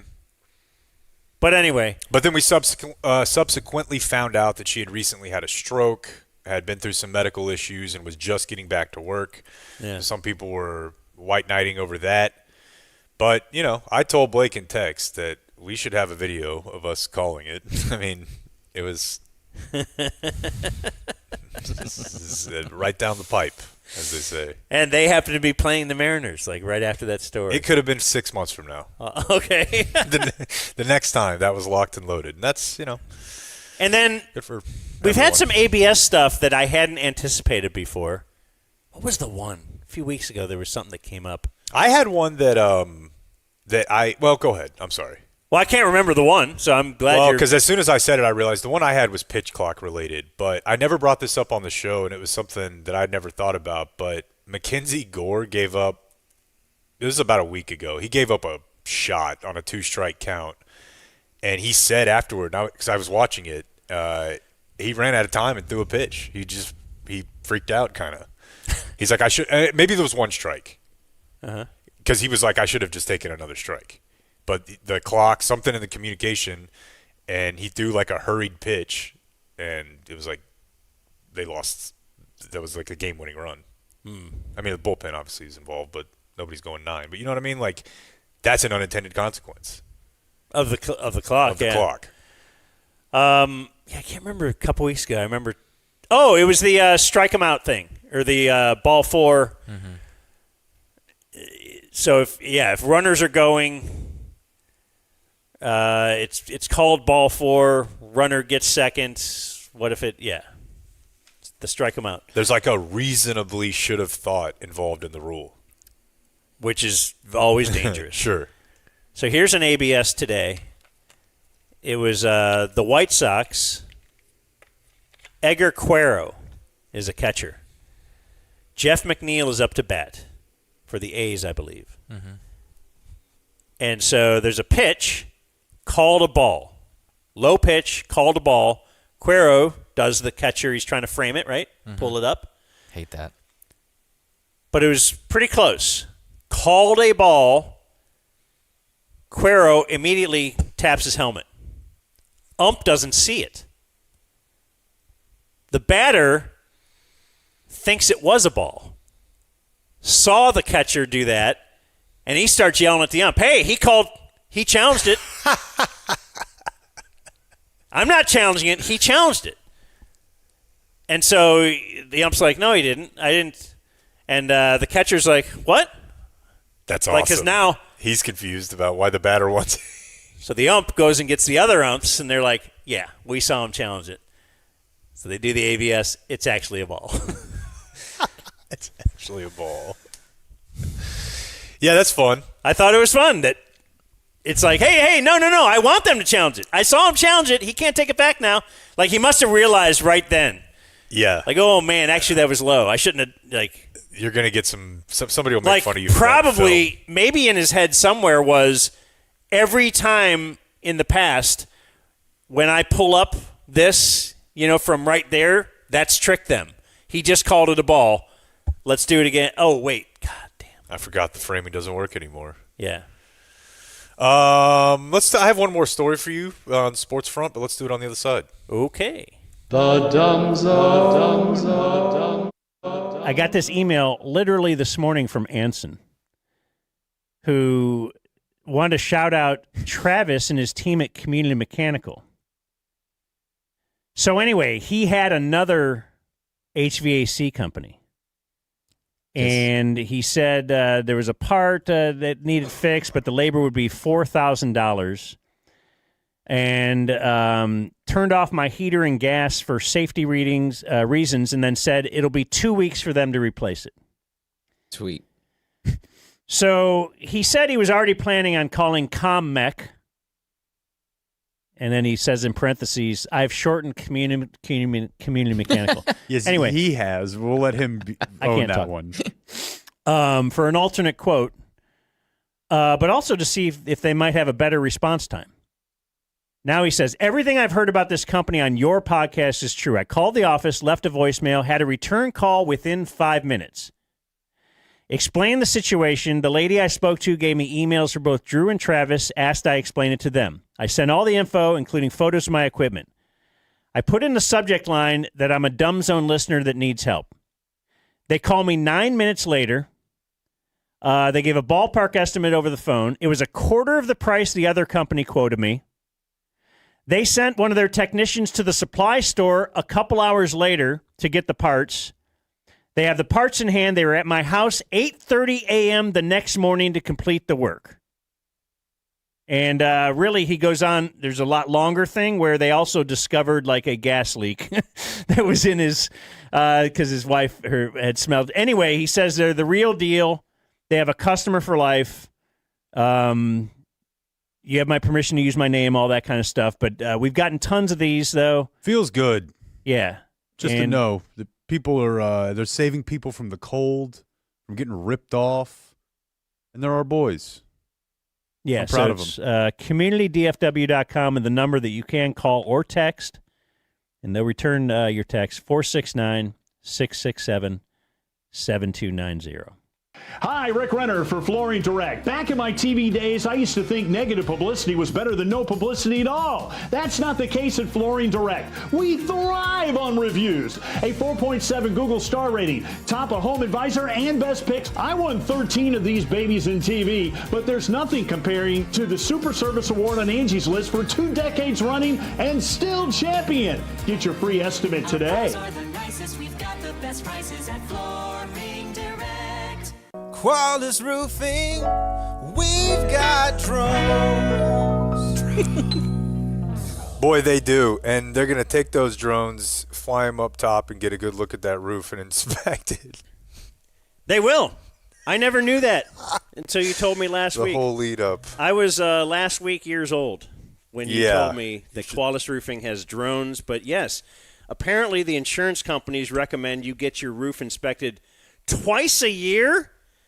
I think that's a little ridiculous. Let's at least make it once, though. But the drone makes sense now, though. Because you don't, I mean, if you're going to be going up there, once, twice a year? Yeah. You're going to need a drone for that. QualisGC.com. They're great. They're great with listeners of our show. We've had, tons of people just come up to us and tell us how awesome the experience was with Qualis. I don't have to have anybody to tell me how awesome my experience was. They put a new roof on my house. I wasn't sure if I needed one. I knew that we haven't had a new roof in over a decade. And they went up there, inspected it, and they're like, yeah, you got a lot of hail damage here, man. So we'll take care of it. They took care of everything. They dealt with the insurance company for us. I didn't have to do all the calls on that end, and all we paid is the deductible. So Qualis Roofing. Go to QualisGC.com. Do they have a number? They do. The phone number is 817-500-9008. And all of those are interesting copy points. But there's one final one. That's where he was leading you guys in it. It doesn't. Qualys Roofing, we've got drones. I just got rear-ended. Should I call the insurance company? It's always best to talk to us before dealing with the insurance company. Okay, but I don't think I can afford a lawyer. Don't worry. You don't pay us anything up front. No hidden fees, no surprises. Oh, thank you. I feel so overwhelmed right now. Before you call the insurance company, call Frankel first. Frankel and Frankel. Call 214 or 817 all threes. Let's get real. There's been a stigma around low testosterone and erectile dysfunction. At game day, we say any guy who walks in the door, comes in, and we shake his hand, come on in. There's no shame in your game. You know, we're going to treat you just like a brother. We're going to make you feel comfortable, and we're going to get you in and out of there as fast as you want. And if you think about it, half of guys are going to struggle with these issues, whether it's ED, low T. You know, over 1 in 4 guys are going to struggle with low testosterone at some point. It's time to just make this stuff normal, right? And at game day, that's what we do. Rachel, by the way, is in studio here, and during the break, did the worst thing she could ever do, which was tell us how, you know what, I should have jumped in on that Trident spot you guys did before, because I just had him out to, like, what are you doing? That's not great. everybody's That's the best endorsement ever. Most That's people why y'all are are not. the professionals. Most people are not pros. Yeah, this is the first time I've ever talked into a mic.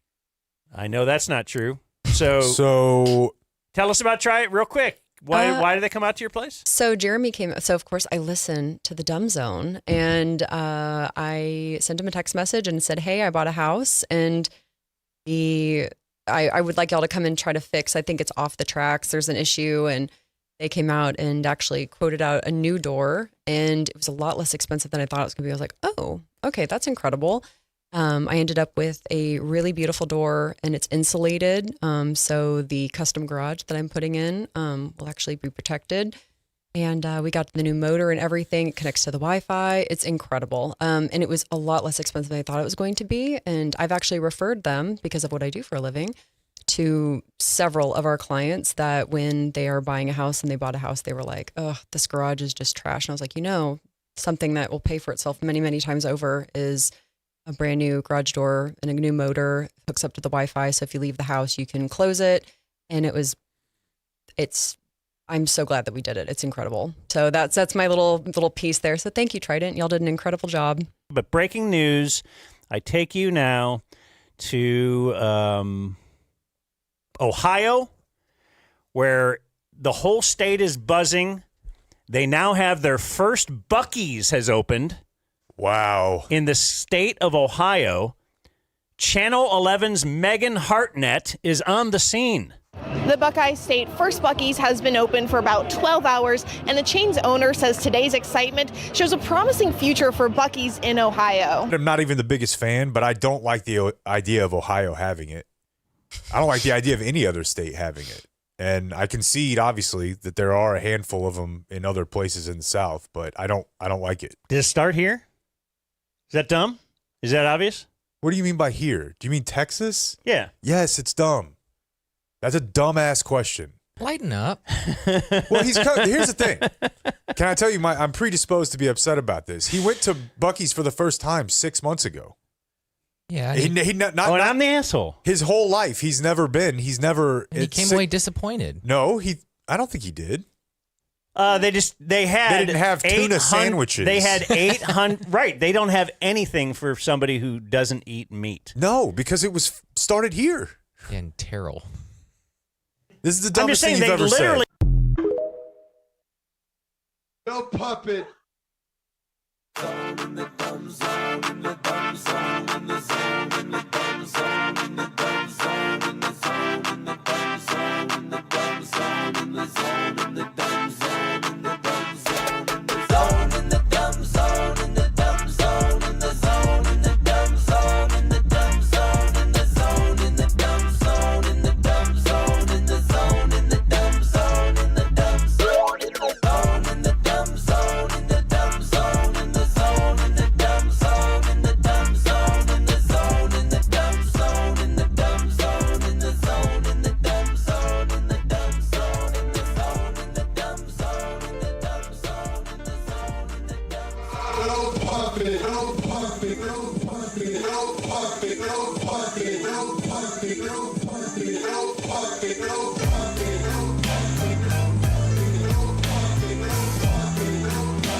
The Dumb Zone. George Tote Weed. Absolutely George Tote Weed. Are you kidding me, man? He grew fields of that stuff, man. That's what I'm talking about.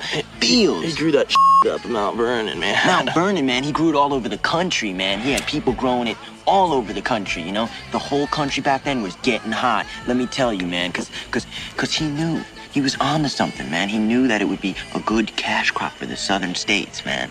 And so he grew fields of it, man. But you know what? Behind every good man, there's a woman.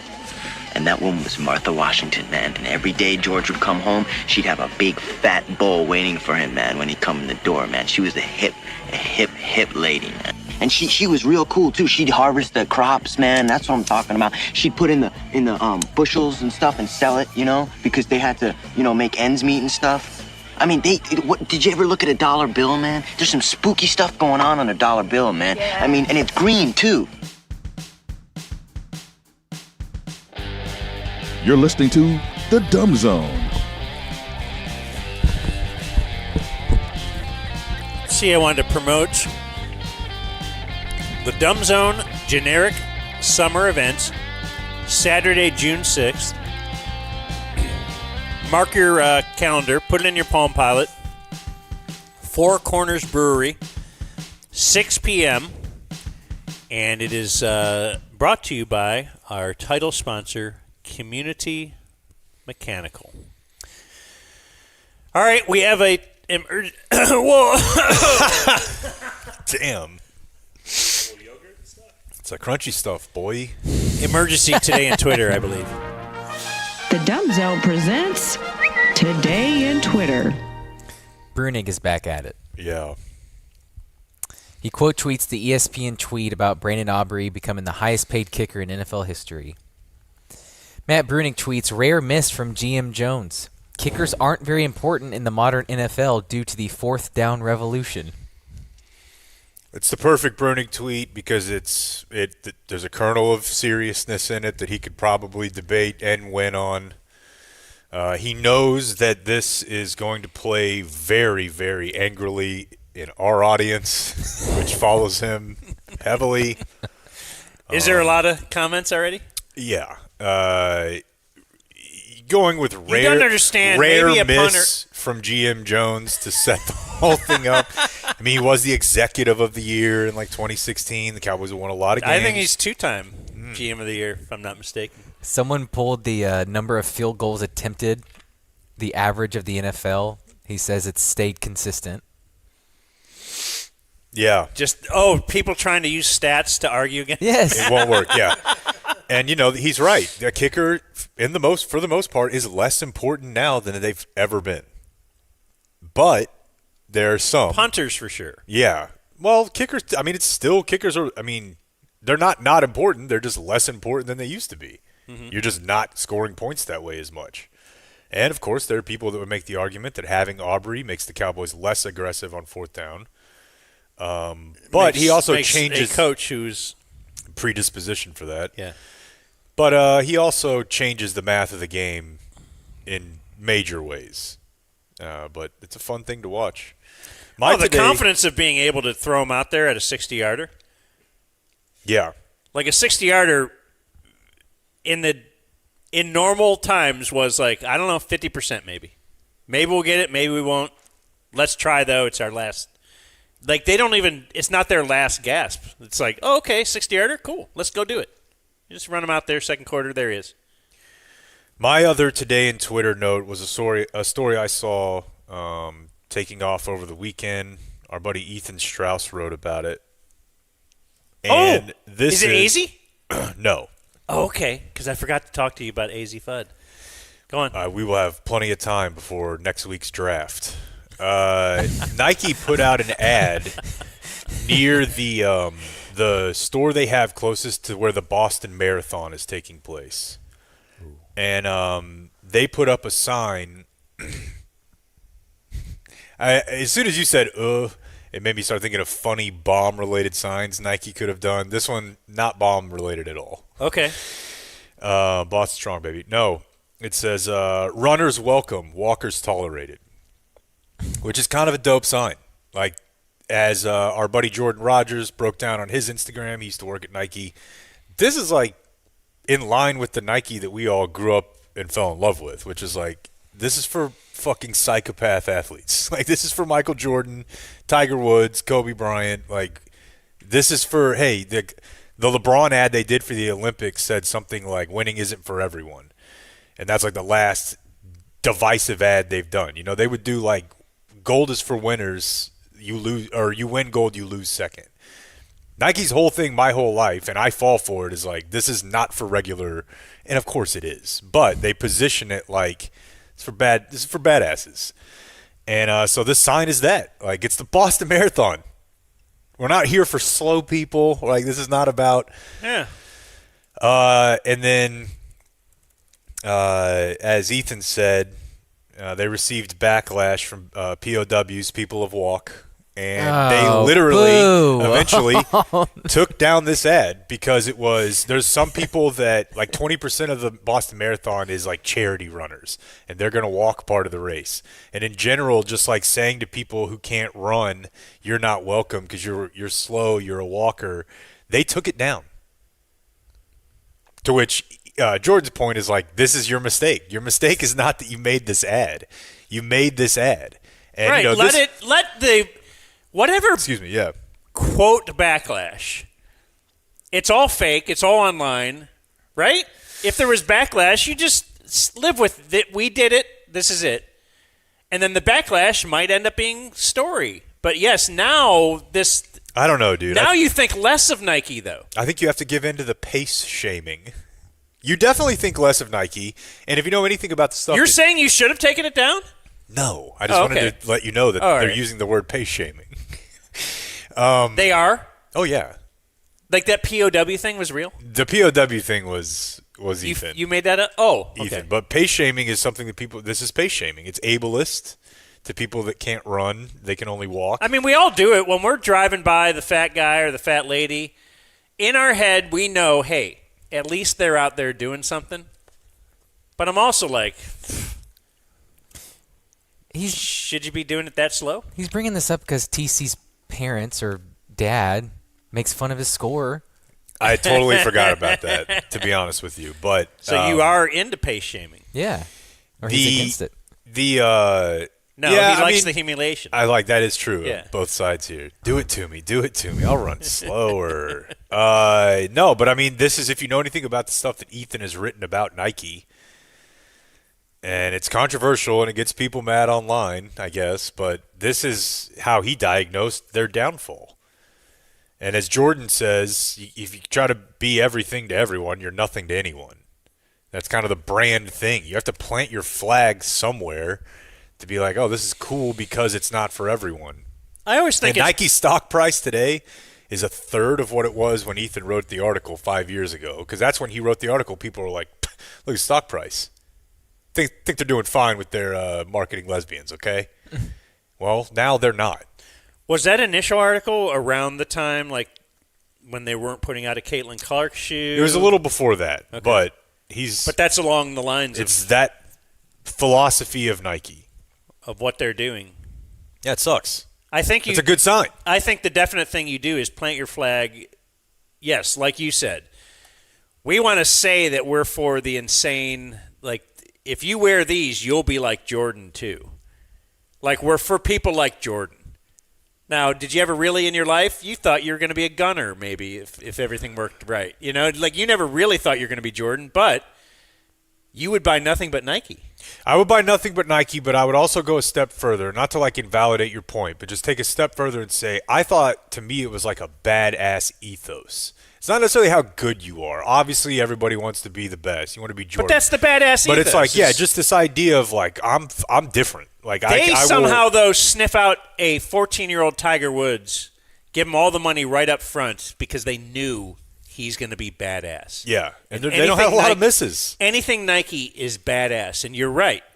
So now if they had marketed to young you or whoever that, you know what, this is, if you want to walk in the mall with this is the perfect shoe Like, what for are we that. doing? No, I want to. You would never have bought that. No, But that's what it's built on. But a guy like me who wants to go walk in the mall, I want to do it in something Jordan's going to wear. Sure, you're killing all of your markets other than these. Yeah, possibly. And how do you thread the needle on because badass athlete guy is never going to buy the shoe that markets itself as good for mall walkers. Right. So you got to But get obvious, what you got. that's like the girl can play in the men's league. You know, they're the men's league. Do your thing. Everybody else wants to be in that. Don't now become all the other leagues because, actually, no. Yeah, and I'm not even saying do it because it's cool and because I like it. I'm saying, and I think we all are, from a business standpoint, this is just not tenable. It's not sustainable. So they took the ad down because people who were running, like a 5-time qualifier, posted. That would have made me cry had I been Due there to a and spinal saw cord that. injury I have to take walk breaks. And then they pivoted to such a lame sign. I don't even know what they did. It says, Boston will always remind you movement is what matters. As long as you're moving. As a fat person, that's just get out and move. Yeah. Yeah, that's marketing to, I don't know, Buster Brown. Is that a shoe? What's the Dr. Scholl's? it's yeah. Brooks Brothers. There you go. There's your tit. Oh. Go Brody. And that was Today in Twitter. Are we ready for news? Whenever you want. The news could be brought to us by Lucy. All right. Ew.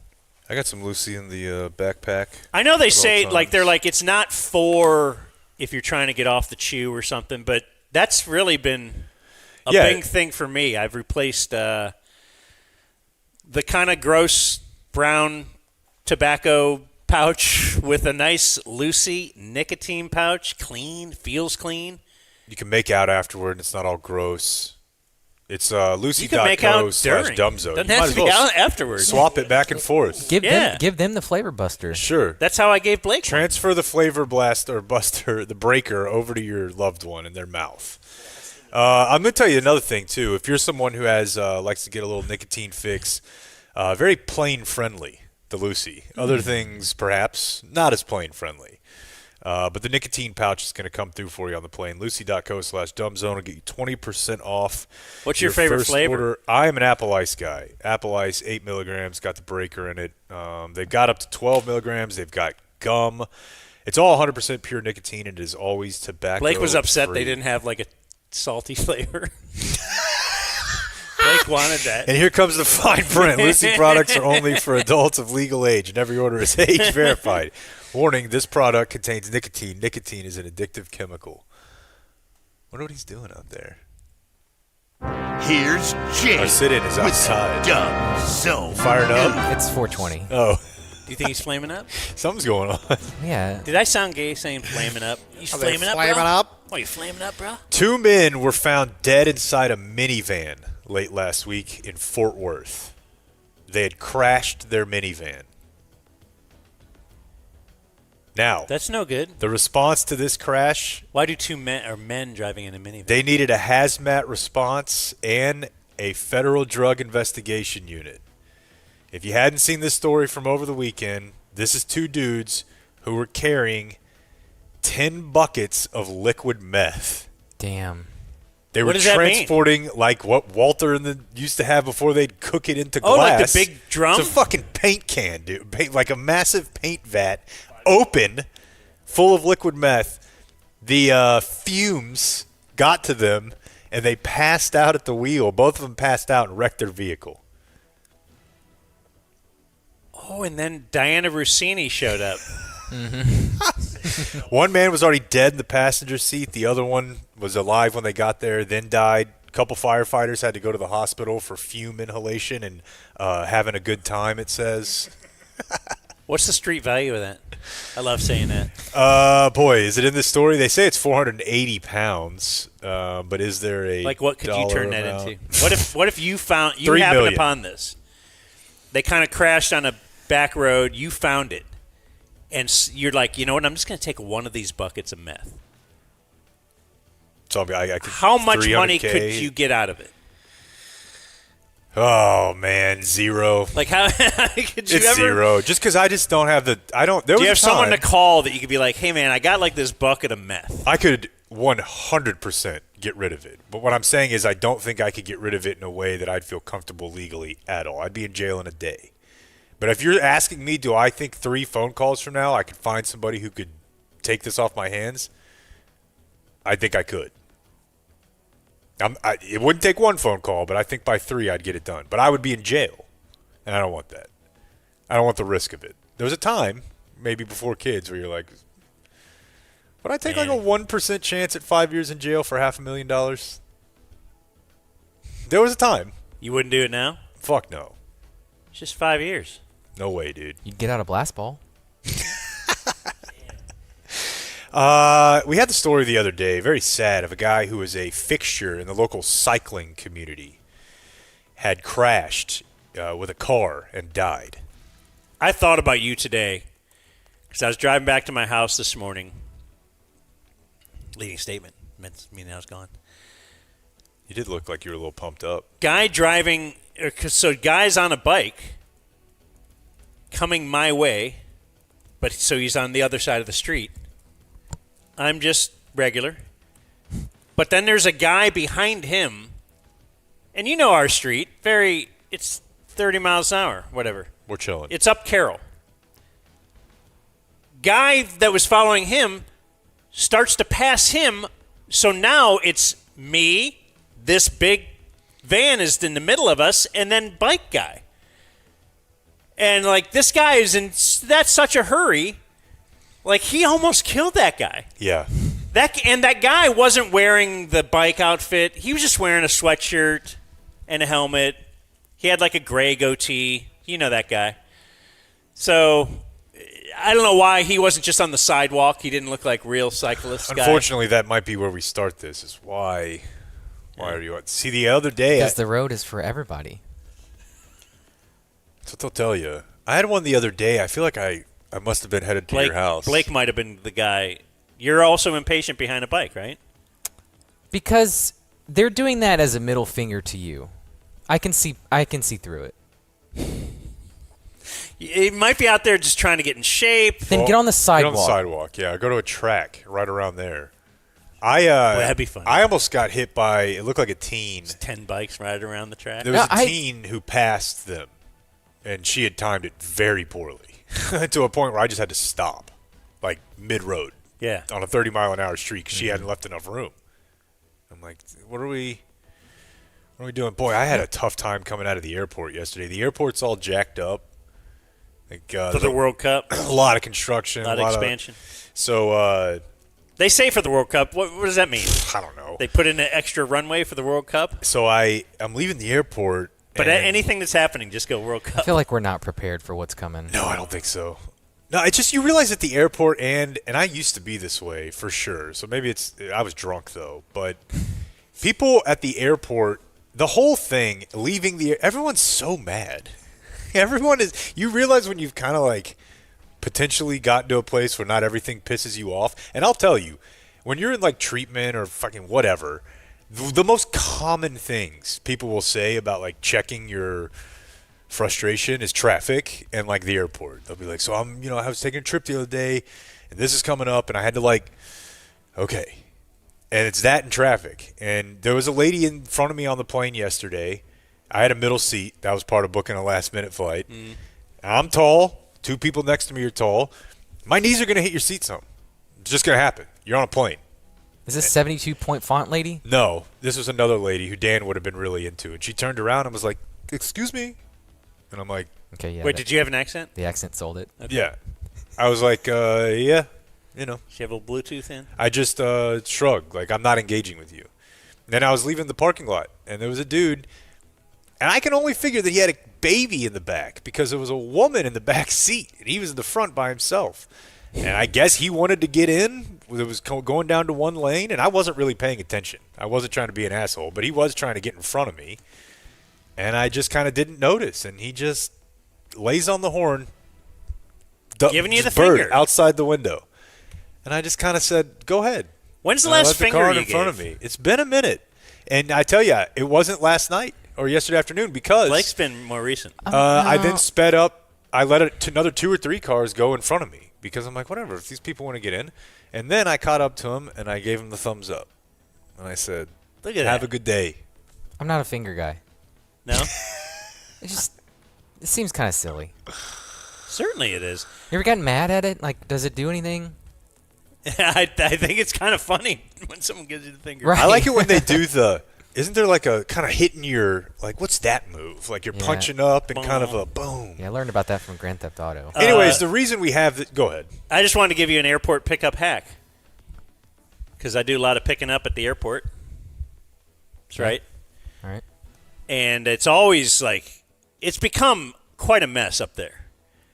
Yeah, it's World Cup. Go downstairs. Go downstairs. Pick up downstairs. There's nobody down there. Just have them meet you.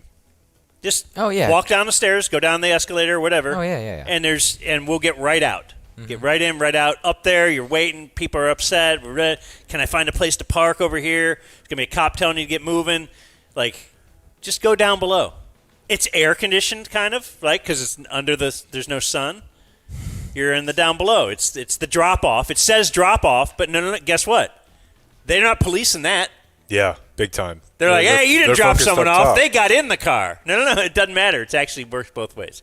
Little tip. So honor the man who died bicycling by picking up your family members downstairs at the airport. That's right. And there won't be a lot of traffic and stuff. You won't run over that guy. So that guy was last week. This week we have down in the Woodlands, and I have a story for you about this, but a man who was participating, actually looks like the family of probably Robert Downey Jr. is going to be pretty sad here because it said Saturday Iron Man died in this. Oh, it's at an Iron Man race. He died in the swim part. He said, I want to swim. What's Iron Man? That happens. It's where you got to bike, swim, and run. And it's a triathlon. Yeah, but I think it's like the... Oh, it's longer than... Sponsored, and it's like you have a certain amount of time to do it. It's the distances. My dad used to do... Oh, this is the... Okay, it's a marathon and a... And a full Okay, Iron bike. Man is the full everything. Okay. Yeah. And they have like triathlons are smaller, then they have mini triathlons. My dad would do the mini triathlon. And he lived in the Woodlands. And he went and got his heart checked when he was 55 because this happened in this exact same lake when my dad was getting ready to run like a mini triathlon or participate in one. Oh, yeah? Yeah. And there's a reason they make you swim first. Because That's the hardest? And it's the part where you can die the easiest. What did that... Didn't your dad actually find some heart problems when that happened? Major. Like, was near death. And he was already, my dad was working like 100 hours a week, and it was killing him. He was eating clean. He was participating in triathlons. And now he's a man of leisure. Yeah. For the most part. He does have the occasional battle that he engages in with his HOA and... We need to get him on soon, maybe. Yeah. Because I've heard... He's got a couple battles he's fighting. He moves every year. He will. I'm quite positive at some point he'll become tired of these people. I checked in with our man of leisure. He's doing well. Good. I want to make sure he's still alive. Okay, good. There was a press conference over the weekend in the Oval Office featuring Donald Trump and Joe Rogan. As he got him back in line a little bit after his criticism of the war in Iran. But this was over something else. This was over something that we got an email about in the last couple of weeks. And it is a therapeutic psychedelic drug that is illegal in the United States called ibogaine. It's, let's say, like ayahuasca adjacent, but you administer it via IV, like at a facility, and they use it for depression and anxiety and addiction and sleep problems. And we got an email from a guy, listener, who went down to Mexico and did this. And anecdotal, but like one treatment. And he said he came out and felt like a different person and was no longer depressed after a lifelong bout with it. Wasn't all sad like Blake. So Rogan, no, there is a sad part though, because you're going through like a 5-day thing of like a, you find the depths of your existence. There's stuff going, but you're not in a jungle. You're in a facility with nurses and IVs and Xanax if you need it to calm down, sleep meds. He said he was up for 3 days, 2.5 days, but at the end of all of it, he's like, I've found something for me that I can't let go of, and it worked. And so the whole deal here, I feel like that sounds better than the thing that Aaron Rodgers did. Yeah. Well, just like you said, if you're in a jungle and so much, dude, eating a bug, and you're like, it just felt weird. Feels rapey to like me, they're too. scamming you. Yeah. So, he's, Trump is on board with stuff like this because he's not really he has no ideological commitment. Like typically you would think the right wing, the Republicans are like, we're not studying drugs. Right. We're going to make them illegal. I feel like he's like Jerry. If you could just sit down with him in a room. Yeah, and in this case, Trump butter said, him up. Like Rogan said, he had just kind of texted him like, hey, this helps with opioid addiction. That's the big thing. I'd love to text Trump. Apparently it's way easier than people realize, dude. Like he'll just answer the phone. Let's see here. What else did I want to do? Oh, this is a good one. We had a man in Dallas convicted, 67-year-old dude, of sending threatening letters and what ended up being fake biological weapons to a federal courthouse in Fort Worth. I'm not saying... Little white powder. If you were to just look Remember those days? Oh, my God, dude. Guess what? They got away with that, huh? There was nobody ever arrested for the actual anthrax that was mailed? Yeah, but so this guy's from Dallas, and I just think about if you project out your life at 67. Let's do a little pie chart, and I'd say maybe there's for me a 25% chance that like it's going pretty well, and I live in a place like where my dad lives, and everyone still likes me, but there's a sliver on that chart, be it 3 to 5%, where I'm absolutely mailing letters and powders to the government. Now, in this utopia, living in a shed. Do you have old magazines so you can cut out the letters? The letters, yeah. That's always a good bit. He was convicted of 3 counts of mailing threatening communications. That's a fun Vague. one. Yeah, I know. Boy, I saw one of the most vague ones ever this weekend. This is real mail? Snail mail? Yeah. Oh, yeah. That's a real crazy person thing. Yeah, because anybody can email. Yeah, because who was it that got arrested this weekend? Zacharian Branch? Yeah, the Georgia wide receiver. He was arrested. Well, I never know what to believe on these things. Okay, so you're just reading the account. It seems like he was arrested for being black. No, but yes. Was he doing? Okay. No, but it's just, this is why I tweeted out, been there when I saw the report. He was outside of like a bar or a restaurant or something. The cop's like, get moving. We're not having people stand here. And he was like, all right. I'm going to stand here. Yeah, kind of. And the cop wrote, he replied with a smirk. Because that's what cops are looking for. Right. And that shouldn't be seems in the like a subjective record at all. Yeah. And so they arrested him. And you could feel about this how you want, right? I certainly understand the idea that, like, hey, you should be living in a hermetically, anchor word, sealed container for the 2 weeks before the draft. Whatever. And you weren't. You were at a bar. But, and I actually... you should probably just start walking if the cop says start walking. I also, 20 years ago, I was arrested for something like this. And I was written a ticket by another time when I was 16. And at the time, you can be right all you want. I was still in the mode of, like, if I'm right, then this will be cool. And it doesn't matter. But you'll be in jail for a night. You'll have a ticket. Maybe you'll get it dismissed. I did, but I still had to go to court. I had to... Right, and that guy will get... Right. Yeah. That cop knows he's just creating quite a hassle for you. Yeah. And he knows this will never stick. Yeah. But at least you didn't have the NFL draft coming up the next week. I didn't have the NFL draft coming up, but it was my buddy's commissioning into the Marine Corps as an officer. That was a really tough look to be the guy who gets arrested that night. Like, there's a... You made it all about you. It happened early enough that I'm pretty sure they moved on very quickly. Okay. I mean, it was like 10 o'clock. Like when Jared got 9:30, arrested. which is an it isn't important like part of- everybody went home. No. Oh, Jared's arrested. Well, I guess we know where he is now. Yeah. Also, just too early to get arrested. It's just too early because you're going to have so much time in there. Like, what time was this? Or you say yours was? Mine was like, it was too early, and I wasn't drunk enough. That's the problem. Because like half the dudes that were in there with me, they would come in between midnight and 4. They didn't know where they were. So your post-game analysis of it wasn't I should have been drunker, and it should have been later. There's your news. Don't do anything halfway, right? The Dumb Zone News. Like and subscribe. That was a good news. What if we do viewer Happy mail birthday. birthdays? Thank you. These are brought to us by Poncho. Yeah, well, this was disguised as a traditional business meeting, but then it turned into an ambush.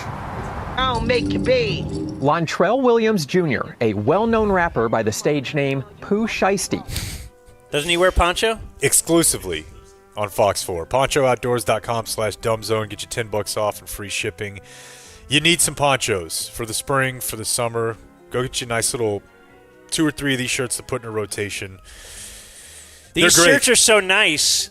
You could wear them on the Cowboys charter flight. Mm-hmm. You could wear them in the press box when everybody's real dressed up. You're sitting there with Steve Berline. You'll look better than Steve Berline when you're wearing your poncho. And then... maybe go fishing. Go fishing after the game. Go hang out in the sun. Yeah. No burn. PonchoOutdoors.com/dumbzone. It's my favorite shirts. They got the SPF? They do. Let's see if anything rolled in during the show. Oh, okay. Apparently it did. I give you Dear Sir Daniel, not the Esquire one. Yesterday was my 44th birthday. I took that fake redhead lady's advice and got shit waxed and a manicure. Went to Game Day Men's Health. By the way, they accept the Dumb Zone 10% off at the Tyler location. And got all juiced up in preparation for my night of the year night. Nice. And for what? Went to bed with my side with the kickstand out with anticipation. On my side with the kickstand out. Woke up the same way. Thanks, Game Day. My leaders are Sarah Hepela's handrests and Garland Richardson driving by the Sphere. From Be Well. It's a great email. Greetings, Gourmet Gash Gobbler. It is my Kevin Durant birthday today. More Foodie CK content. More handoff.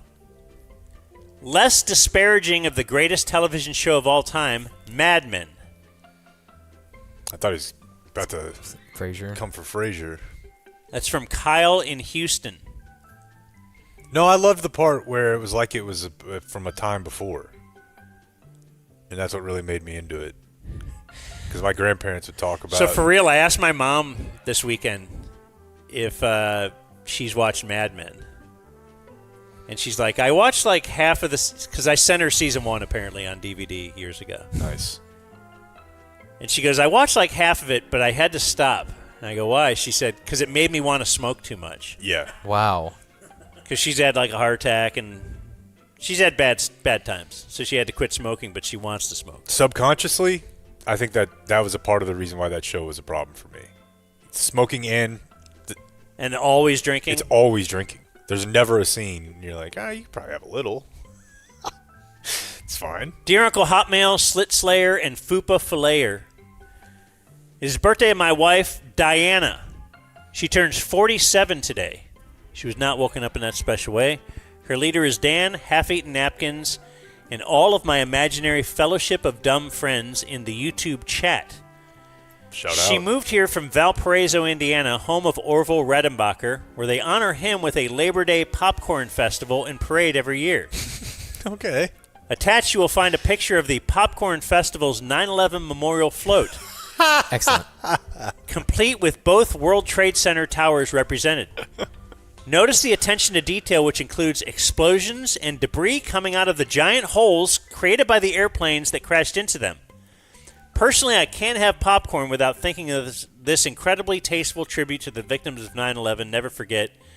This is from Todd Poston. Nice. That's very funny. For real. I like working 42 that partner in. right there. They have a 9/11 thing. I like working the tastiness of the. It's like the with Hooters. holes in it for popcorn. It's like the Hooters shirt that I have, the Let Freedom Wing. That's great.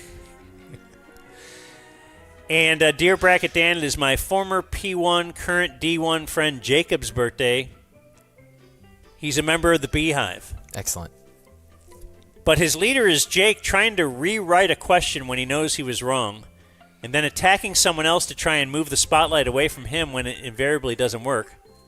Go 420 from Strobe Man. You can take that from him, Jake? I feel like that is probably the right thing to do. All right. It's an 8 errors reference, probably. Yeah, I mean, I don't know if you want to. It's frustrating. I feel like there were some dishonest rhetorical exercises taking place. I'm like, you're right. You get what I'm saying is I didn't know this. You guys are like, no, it's somehow dumber than that. Fairlease.org presents I thought about it on this day nonstop all in weekend. history. He's doing it again. Nonstop. 8 errors by a team could happen. Just one guy would be very difficult. I know you and I are both having trouble with remembering copy for Fairlease, so let's call Fairlease and we'll make them do a 60-second spot for us. That's a good idea. We're going to call our friend Nick, who is... Welcome to the voicemail box of Nicholas Cunningham. Oops. Well, Nick, pick up. We just got the voicemail? That feels like... Now, to be clear, this is not the number you would call to call Fairlease. This is his personal number. Call the number, then. We thought would be... Oh, wait. Do you not have the number? No, it's on the copy. It's on screen. 972-705. Call that number, because I told Nick we'd be calling like at 2. Welcome to Oh, that's the one you called? Yeah. Well, then go into the run sheet and call that one I put on there. I did. Oh, they're both the same? That's not good. Here, hold on. You want to hear from Clavicular while you vamp? Absolutely. Here's my clav of the day. He was asked if he wants kids. Oh, here, I might have put the wrong one on there. I saw Clav on the weekend talking to a group at a nursing home. It was so funny. Do you want kids? Yes, I want to have kids. Dude, I need to have kids. I need to have kids yesterday. I've been wanting to figure that out. I need to get some HCG. So I'm actually going to do a competition where, like Zerka said, we have 500 girls who come up and do a competition, like a beauty pageant or something. And then I come in the winner, and Zerka... Oh, my gosh. Okay, then. Dang. A lot of setup on the front end of that, and then kind of pretty abrupt ending, as it were. Did I get you Nick's number? Is this the correct one, maybe? I hope. Right. This is Nicholas. Hey, Nick. This is Nick. How can I help? This is Dan. Hey, Jake. It's Jake. And Blake. Hey, what's going on, guys? We're with the Dumb Zone. Well, it's great to hear from you guys. How are you doing today? Here's our premise here. Our very loose premise is we can't remember the copy points we need for our live spot for Fairlease. So we were going to call Nick to... You're the guy directly. We direct people to call you at 972-705-4815. And what would you... Like, if somebody's like, hey, man, I got 60 seconds. Why should I hook up with Fairlease? We got the best rates in the business. In addition to that, we save companies money end over end whenever you use our program. And in addition to that, we're a concierge service. We take care of everything for you. You don't have to worry about anything. We make sure that the only thing that you got to worry about is making that money. That's the only thing you should be worried about. Would you bring the car to us? Absolutely. We would like to scoreboard. Yeah, what if I'm at my enemy's home? Will you bring it there? Blake wants to do it at a softball game. With verbal confirmation, I'll bring it there. I got to get it on a recorded line, but we'll figure it out. Okay. Why does it matter that you guys are owned by the what is it? The Credit Union of Texas. Sorry. Well, I mean, most people, when they give you a deal on a car, they're going to sell that paper to a bank, right? And every person involved has got to make money to stay alive, right? With us, we're the bank. We minimize that, and we're in your backyard. You know, we'll take care of you just to make sure that you stay with us. You're not a big fan of middlemen, are you, Nick? No, I'm not. I'm a huge middleman nixer. I take them out. I hate them. Are you talking about the full eradication of middlemen? Some sort of a final. Yeah, I'd like to eradicate them. Wow. All right. Well, make sure we can answer What's the your phone. full name? So Nicholas? Nicholas. That's it. Nicholas Cunningham. That's my full name. But it's N-I-K, right? Yes, it is. You don't go N-I-C-H? Well, I mean, I didn't make the decision when I was born, but if I had any type of, play in it, I would say that I like the way that it's unique. I get it a lot, though. I'll say that. I have this conversation a lot. Okay. Well, call Nick.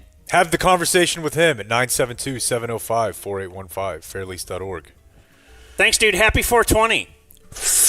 Hey, happy 420, guys. Yeah, bro. See ya. Oh, yeah. There he goes. Everyone That's Nick. loves it. Oh, we're doing Today in History. Monday, April 20th. On this day in 1972, Apollo 16 lands on the moon. John Young and Charles Duke. God. Think if the next person that walks on the moon is going to be named like Xander. Braden. Yeah. Xander. Yeah, Charles Duke. That's a kick-ass name. That's a man's That man guy right should there. own the moon. Yeah, he should own the moon. On this day in 1979, Jimmy Carter, the U.S. president, was attacked by a swamp rabbit. I've seen this video. That swims up to his fishing boat in Plains, Georgia. Yeah, not exactly emanating strength as a political candidate in that moment. Yeah, I think that was what ended up coming out of that. Yeah. I got one for, maybe you had this on the list and I'm cucking your bit. Go ahead. Because it's from over the weekend, actually. But 1934, the first washateria opened in Fort Worth, Texas. Very nice. That's well known, right? I think it is. That's why I wanted to mention it. It's only well known because we mentioned it. I only knew it because I live here, and I remember birthdays. hearing as a kid, be like, wow, man. Fort Worth? We invented doing your laundry all in one place? Dude, it's like Jesus Christ, when will our innovation end? So that was the bit. It was just one place that everybody could do their It's laundry. just it's just laundry for poor people. Or, in that time, I would imagine. Maybe not everybody had a laundry machine. So When's the last time you went to the laundromat? Man, I feel like I had, hotel doesn't count, right? Right. I mean, you live at home, you go to the laundromat, though. Been a long time. You remember mine. Yeah, I do. You were going to the place in Grapevine, weren't you? Trey broke my washing machine. I got back from vacation. I had to... Yeah, I remember that because it felt like every time you went there, it felt like you were falling in love. Yeah, for sure. And, of course, on this day in 1999, Jake, the Columbine High School massacre took place in Colorado as two students shot and killed 12 classmates and one teacher. Then they took their own lives.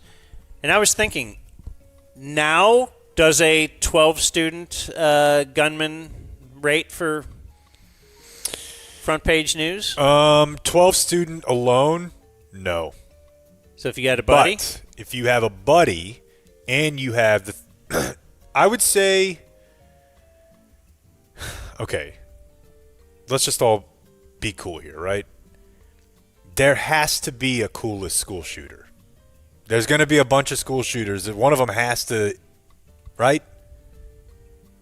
And in what way? Yeah. Well, I mean, if you were to look at all of every group of people, you'd be every like group, one is the coolest. So in this one, I'm simply saying that the level of like theatrics and narrative and backstory and like the thing that Blake referenced of like, disavow your God before me, like that is a lot, you know?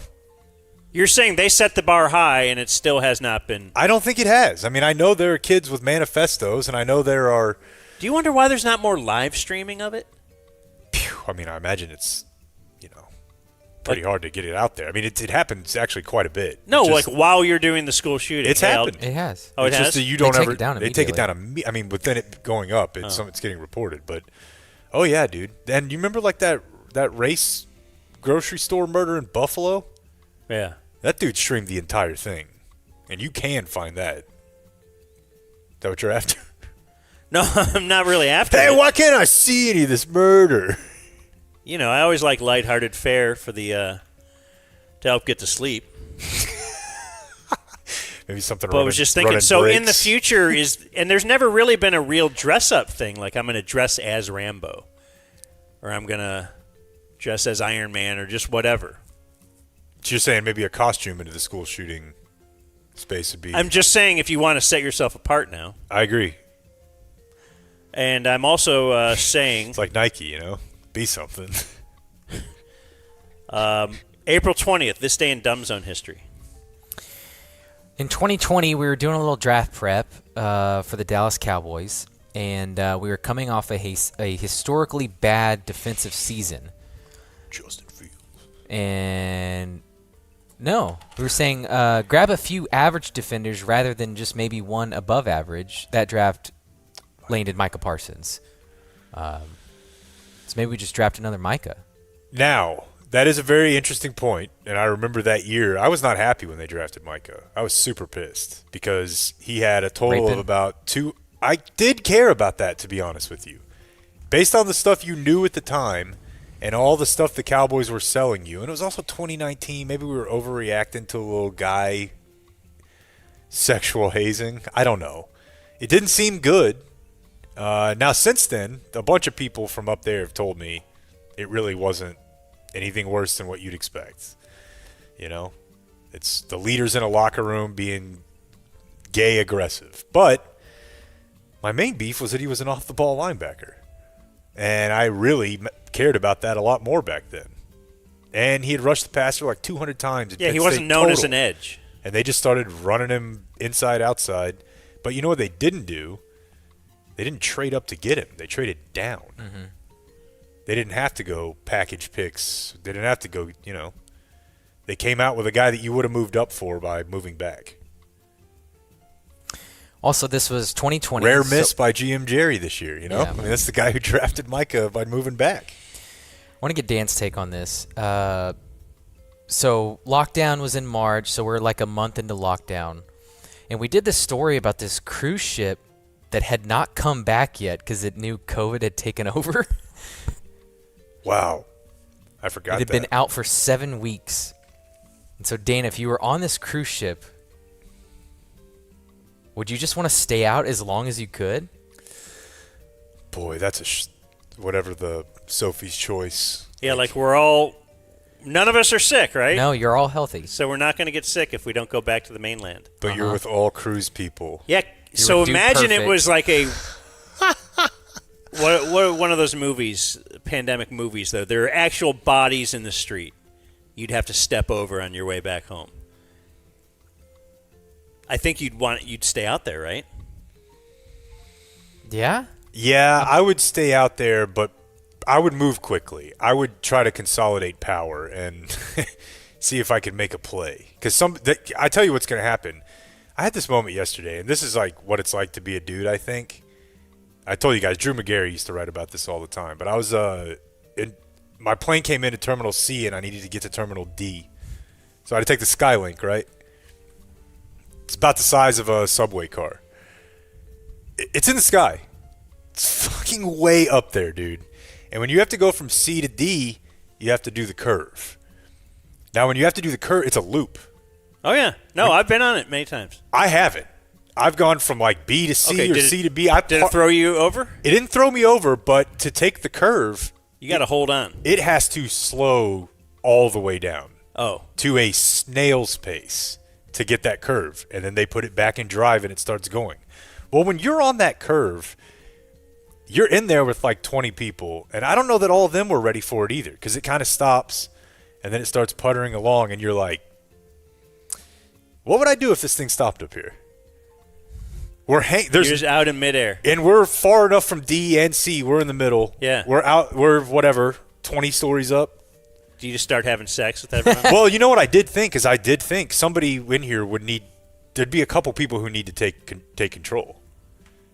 And you're like, I'm probably one of them. I'm the guy. I don't know, but you will see in times like that, like, I don't know. There's like improv games like that where you have to do, like, people have to get on the same page.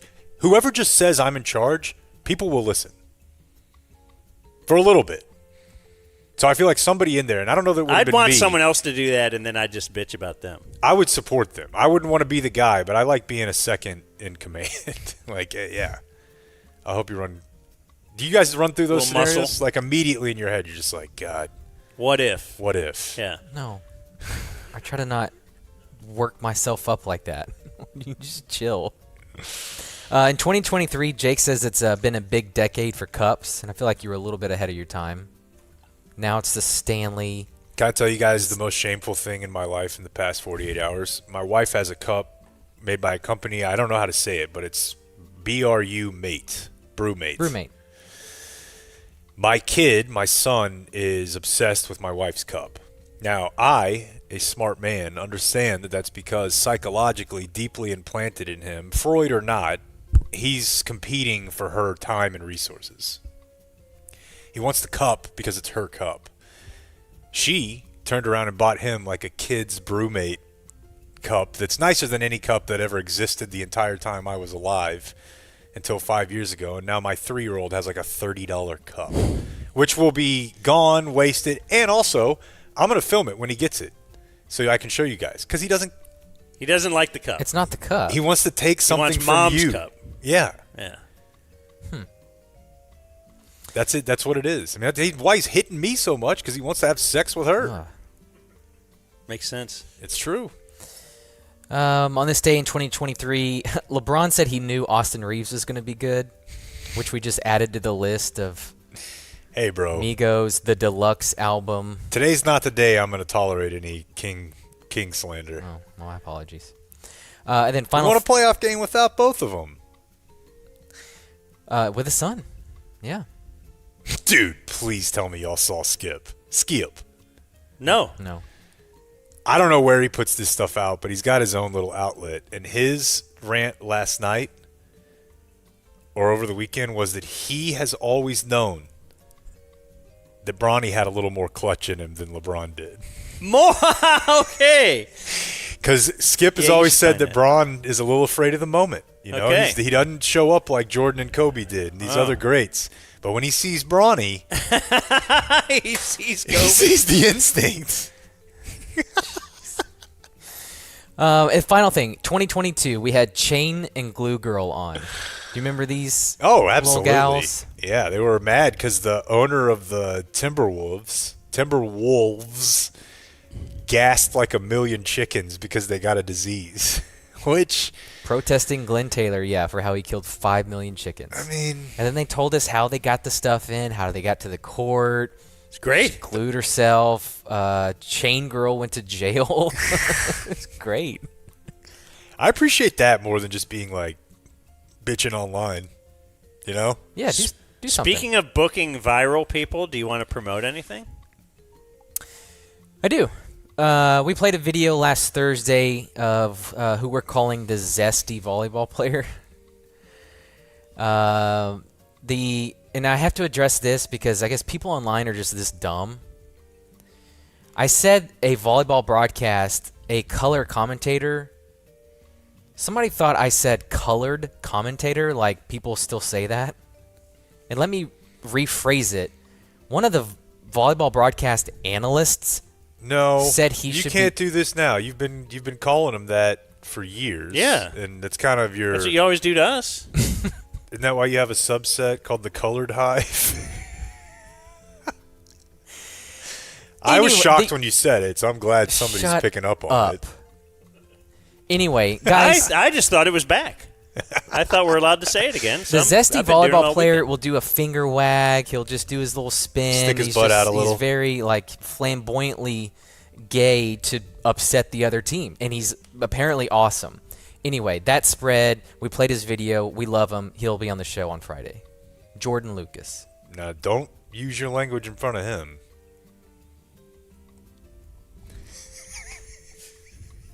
Do you think he's woke? Nah, whatever. I bet he's awesome. Oh, yeah. Yeah, I can't wait. Is that mutually exclusive? You can't be both? It's tough. Yeah. It's tough. You're right. Jonathan Mingo is 25. Any day now. Oh, yeah. Any day now. He's still a Cowboy, right? I think they brought him back. Yeah. Anthony Fasano is 42. Second-round pick. Cowboys. No. Was he a Gavin second Escobar. rounder? Yeah, but I believe Anthony Fasano was too. Gavin Escobar was not the first of his name. A Cowboys second-round tight end. 53rd overall. No way. Yep. And then he went to the Dolphins and had a pretty nice little run there. Todd Hollinsworth is 53. Rocky? He was a Ranger. Yeah, then a Ranger. I think he had the longest last name in Rangers history. Maybe all of baseball Salty? history. I don't know if they're the same amount. S-A-L-T. Catalinato. No one knows. And I talked all over that beautiful Catalinato drop. Pity. Brandon Belts is 38. Longhorn? Was he? Giant. Yeah, the Fasano thing, this is where I was getting confused because I was like, am I thinking of Tony Sperano? Like, how does this figure They both went to the Dolphins. Yeah, and that's why they got it. Dude, the Dolphins hired Jeff Ireland, Bill Parcells, and Tony Sperano, and they were like, we got to get Anthony Fasano in here. How much money did mediocre tight ends make because the Patriots had a 2 tight end system? Dude. Bunch of Cowboy money. Bunch of draft picks. Luke Kuechly is 35. Should not be playing flag football. Speaking of what we were just talking about there, there's a very funny Marty B. Luke. I'm gonna see if I can find that. Martellus Bennett talking about Luke Kuechly is one of my favorite football quotes ever. Wow. Yeah. Don Mattingly is 65 with a WAR of 42.4. Steve Spurrier, 81. George Takei, 89. From Star Trek. Crispin Glover. You get all political or no? George Takei, yeah, I think so. I think he might have been, as a little kid, in a Japanese internment camp. Ooh, okay, yeah. Oh, you want to make a political Takei? Well, actually, I was... Okay. Why don't you go back to where you came? Well, I was born in San Francisco. Crispin Glover, Back to the Future, 62. Oh, and Hot Tub Time Machine. Carmen Electra is 54. Bad beat era. Oh, my gosh. How about good beat era? What's wrong with Carmen Electra? I think more that there was a time where you were having to really kind of hide it. You were probably never seeing her naked. No, You're just maybe you see her in a movie trailer. You're like, all right, that'll work. The hottest name? First last combo? For sure. What happens if you search Luke Kuechly? Nothing? Give it a go. Just try it. Overrated flag. Ooh, overrated. Peter Segal is 64. It's a movie director. I don't know what else he directed, but he directed the movie Tommy Boy. Oh, wow. Where we learned the word dingy. Killer Mike is 51. Yeah, I don't know. What was it? If hip-hop was just rapping, then Killer Mike would be platinum? It's pretty good. And Dumb Zone birthday of the day was easy one to pick today. Oh, Martellus on Kuechly? Yes. Any chance? Keep going. First, I'll do the Dumb Zone birthday of the day. Easy pick. 67 years old. Wim Hof. Oh. A part of my life almost every day. He's been on the show. You cold bath or shower or whatever? No. Plunge? No, I do try to mix in a cold shower, but I do his breathing, 10-minute breathing. You hold your breath for 2.5 minutes. Fully in. Now hold for 15 seconds. You're doing fantastic. It's in April. I can't play audio. Fully in. You're doing Do you think the accent helps? Oh, my gosh. There's no way I'd buy that from some guy named Cameron. I did go to Max, my trainer, this morning, and I was thinking, when he's telling me I'm doing great, I don't know that I am. Everyone's grade is different. Okay. He didn't say for you, you're doing great. It's implied. Is it? Yeah. I'll try this. Hey, Lil Keekly. You know, it's like, dang, where you come from? You know, it's just like that fly when you're in the restaurant. There's one fly in the restaurant, but it's only flying on your food. And nobody else has a fly around their food except for that fly decides to come to your plate. And some people in the restaurant has to order the same stuff that you have, but the fly comes around and bother you. Lil Keekly's everywhere on the field. He's damn, where'd he come from? That's great. I could listen to Marty talk football forever. Born on this day, now dead. We, of course, have Adolf Hitler. And, of course, as we mentioned at the beginning of the show, it's Clayton's birthday today. Clayton, Foodie CK. Hey. Hey, Josh. I feel like we delivered. Josh's birthday? No. Oh. No. Has the chat been happy about your birthday? Are they? Very indifferent. Right now they're talking about sleeping temperature. Okay. They don't care about Clayton anymore? No. Dead on this day, still dead. Boy, this must have been tough for Clayton. Rick Rude. Ravishing Rick Rude. Like, not on my birthday, man. Put the wives of his opponents on his trunks. And also dead on this day, still dead in 2024, Howie Schwab.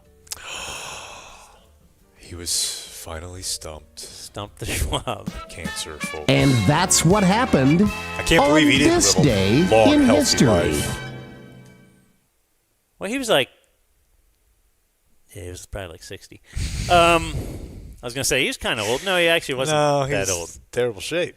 Let's bring Josh Ewan over here for closing remarks. This segment of the Dumb Zone brought to you by Frankel and Frankel. Even if you die in a car accident, we could help your living family get the bag. Frankel and Frankel. Yes, Frankel and Frankel, personal injury attorneys at 214 or 817, then dial all threes. When you call the Frankels, you will get on the phone with a partner. They're going to deal with your stuff right away. They used to work for the insurance companies, so they know the dirty tricks that they try to use to keep you from getting. You know, that's one of the things, like Matt Brunig will tell you that. Who do you think is hiring like these top attorneys out of college? The companies. And a lot of times, like they'll hire the top minds out of college, and then those top minds sometimes will be like, you know what? It's probably better to work. I don't love this. For the little guy. And that's what Frankel and Frankel does. They will work for you. It's 214 or 817, all threes. And while you have one collapsed lung, you can barely talk, and you're on the phone with them, make sure that you mention that you heard about them on the Dumb Zone. And then you can flatline. And they'll get the money for your family, right? Absolutely. Isn't that what's important? Your loved ones. Yeah. Justice for them. They bring you closing remarks. Yes, joining us now is not Josh Lewin. Yes. Thanks for coming back, guys. Third time's a charm. One of the most interesting listeners we have from a life setup standpoint. He's a stay-at-home husband. Is the money, right? Right, yep. Mm-hmm. And your job is to what? Basically, that's the homemaker, I guess, is what you would call it. Do you keep things clean and everything? Yeah, absolutely, yeah. All the laundry, house is very clean. all the cleaning, everything. Everything that, yeah. She doesn't have to worry about anything, too. I definitely try to take care of her. She's working at home. I'm like, coming and I'm like bringing her coffee, I'm taking her dishes. It's like, I want to keep you happy. You are like, why would I not? You know? Yeah. Right. Seriously. Right. I'm Cardi Why B. she needs to think I'm like on it and taking care of everything. And No so slippage. you make sure there's dinner.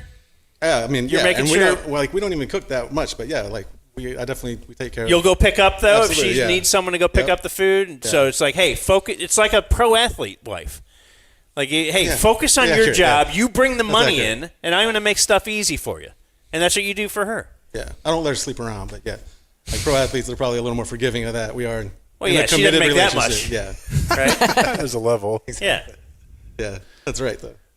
And this is also, I think, the place that I turned around the toilet Yes. paper Yep. years I don't ago. know if y'all heard a second ago the cat. There was a little thing when y'all were doing what it was y'all were doing, but it like made a little cat noise over there. It freaked out a little bit.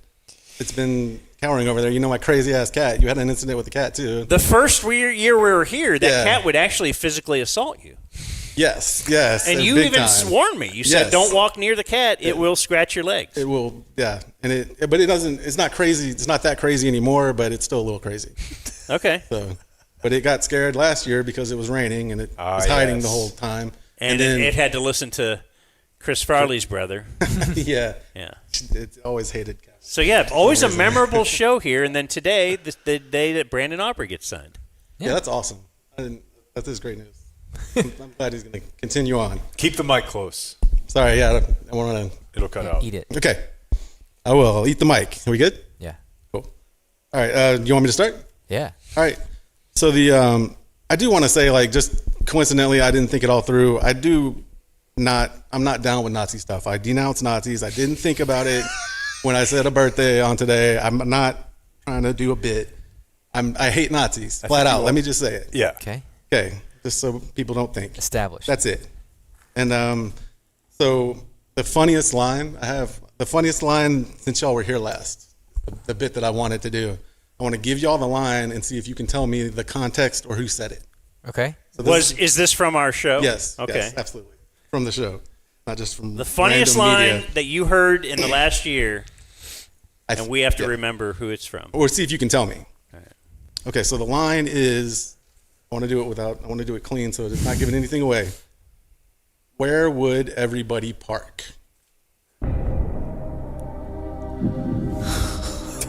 The line is, where would everybody park? It feels like Dan. Why does it feel like Dan?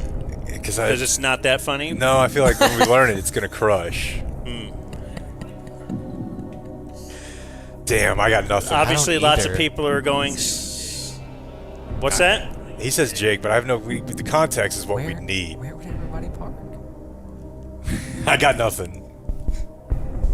Okay, well, it was Dan. Yeah. Spoil it. And the context was the Disability Pride Night that the guy was talking about, and somehow I got onto a Disability Pride Parade. And it was like, of course you wouldn't have a Disability Pride Parade. Where would everybody park? And I thought that was so funny because it's like, your first instinct is, Jesus, what an asshole to make fun of freaking people with disabilities. But then you think about it and it's like, It's actually just a logistically, logical question. Right. It's going to be a problem. You're You need to caring for address. all the viewers or the parade. Yeah. There's going to be And cars. You go, yeah. It's just you're having to sell the only handicap spots. Those $10,000 each. That's great. See, I knew you were funny. Hey, thanks, guys. Well, that worked. Y'all were talking about the Pink Panther theme song the other day. Yeah. Which I distinctly remember as a kid figuring out that it came on twice in blocks. For some reason, the theme would repeat. Yeah, like and a waiting for it to 15-minute come back. episode. Yeah, the second time, and just like rocking out to the freaking Pink Panther theme. But there's another one, a theme song that y'all need to check out. It's called the Delta Force theme song. I don't know if you'd be able to play it because of rights or whatever. And you kind of got to get past the first 15 seconds, but it's Is this the movie Delta Force? Yeah, that's the one. Yeah. Yeah, this is the movie. The that Chuck Norris. The Chuck one Norris, he made. yeah. The one that was big, right? Not Farce. This isn't the one that we Not did. farce. That's the other bit is the Delta Force week. Oh, yeah. Okay. This is very 80s. Can we work out to this? Oh, without a doubt, montages are Yeah. Oh, that's a montage song. That's for sure, very good. You basically went to the best part right away. So yeah, it's a lot. It's awesome. I wish that's kind of my if we had a talk show that we needed. I mean, I guess we could do this, but like if we had what McAfee has, that's to me how the whole show would sound. That song behind it, or just like that sort of like style of like this. All right, we're gonna head over to the. I bet George can help us. I love that sound. Back to me. We're back to Josh Ewan here. We're in the Josh Ewan den. Now, you have a kitchen and such downstairs, I would imagine? There's a media room / kitchen. It's for my mom, so she wouldn't have to come up here because she has a... Okay, so this is the main kitchen for the main house. Okay. This is, yeah. Because it feels denish. It's up it's above, it's right, high, yeah. but it's great, yeah. It's just an interesting setup because Mom lives here, and I assume you have separate bedrooms. Mm-hmm. Yeah, so he's got everything you. Wait, separate from your wife? Yeah. Oh yeah, and my mom. Both, yeah. Well, yes, yeah. I just meant that there's like you don't share bedroom with your wife. Why? No, I snore. So, excellent. Yeah. Quote unquote. Excellent. Snore. Yeah, excellent hack. Pretty good. I like it. I like it a lot. Back to you. Way to go. Oh yeah, there was the Pink Panther thing. So there's it's a very specific reference. I'm going to try and explain. There's a podcast that I've referenced twice before. I might as well do a third time called "How Did This Get Made?" And there's an episode of that about the show Cobra. Which did y'all do High Tea Cobra one time? Yeah. Yeah. Okay, so That's the arm wrestling. No, it's the Cobretti police officer my one. bad. Yeah, that. And so they did that episode I as remember well. that, yeah. And for some reason, Rhett Miller, is that the guy? He was the guest. It was very random when the two things cross over like that. That's the guy that's on the yeah. So yeah, he was the guest, and I just thought that was random. But so there's a guy on the team named Jason who randomly starts talking about growing up. There was when he was young, he would always hear about the clowns and looking out for the clowns that were going to try and kidnap kids with candy or whatever. And he kind of gets like upset because no one knows what he's talking about. And he assumed that was like a universal thing, but I think it was just like a regional thing. And so the reason I bring this up is because for me in West Fort Worth growing up, the thing that they warned me about was Pink Panther vans and to look out for the vans with Pink Panthers painted on the side. I guess that was a thing for some reason. I vaguely remember that. Okay, I'm glad. I swear to God, now because we were trying to think of something the other day that I was creeped out when the Pink Panther thing came up, and I was like, was he like rapey? Mm-hmm. And I remember having some memory of like that's like an odd thing. I don't know. That was the thing growing up. They would say like, look out for the Pink Panther vans. They're out. They're trying to get kids. And I just wondered if there was something like that for Dan in Ohio that was different. Is it regional or like what's the deal with that? Do you remember anything like that? I do not recall anything like that. No, but I'm searching Pink Panther van. Yeah, I don't know what it like. There were a lot of random Seems vans. to be late '80s vans. Yeah, with Pink Panther painted on the side. Yeah, there was a. And that was something you were told as kids to. I remember there being some sort of weird Pink Panther van thing. Yes, when that just set something off for me. By the way, Rhett did this episode of this review of Cobra with Brian Posehn, the comedian. Oh wow, they're really random. Okay, that's a good one. That's it for me, actually. That was the one I wanted to get out there the most was the Pink Panther one because, like I said, it's random. Well, thanks for having us again. Yeah, thanks for coming again. Thanks for providing a model for life. Yeah, I don't know. Achieve. You got to find a lady that has. Yeah, he has ascended, and you didn't have to break your jaw or anything. Good times, man. Okay. All right. All right. Adios, mofo. We gotta go before this becomes a zoo. Thank you for watching my video. Subscribe and type for my name if you want to watch more of my videos.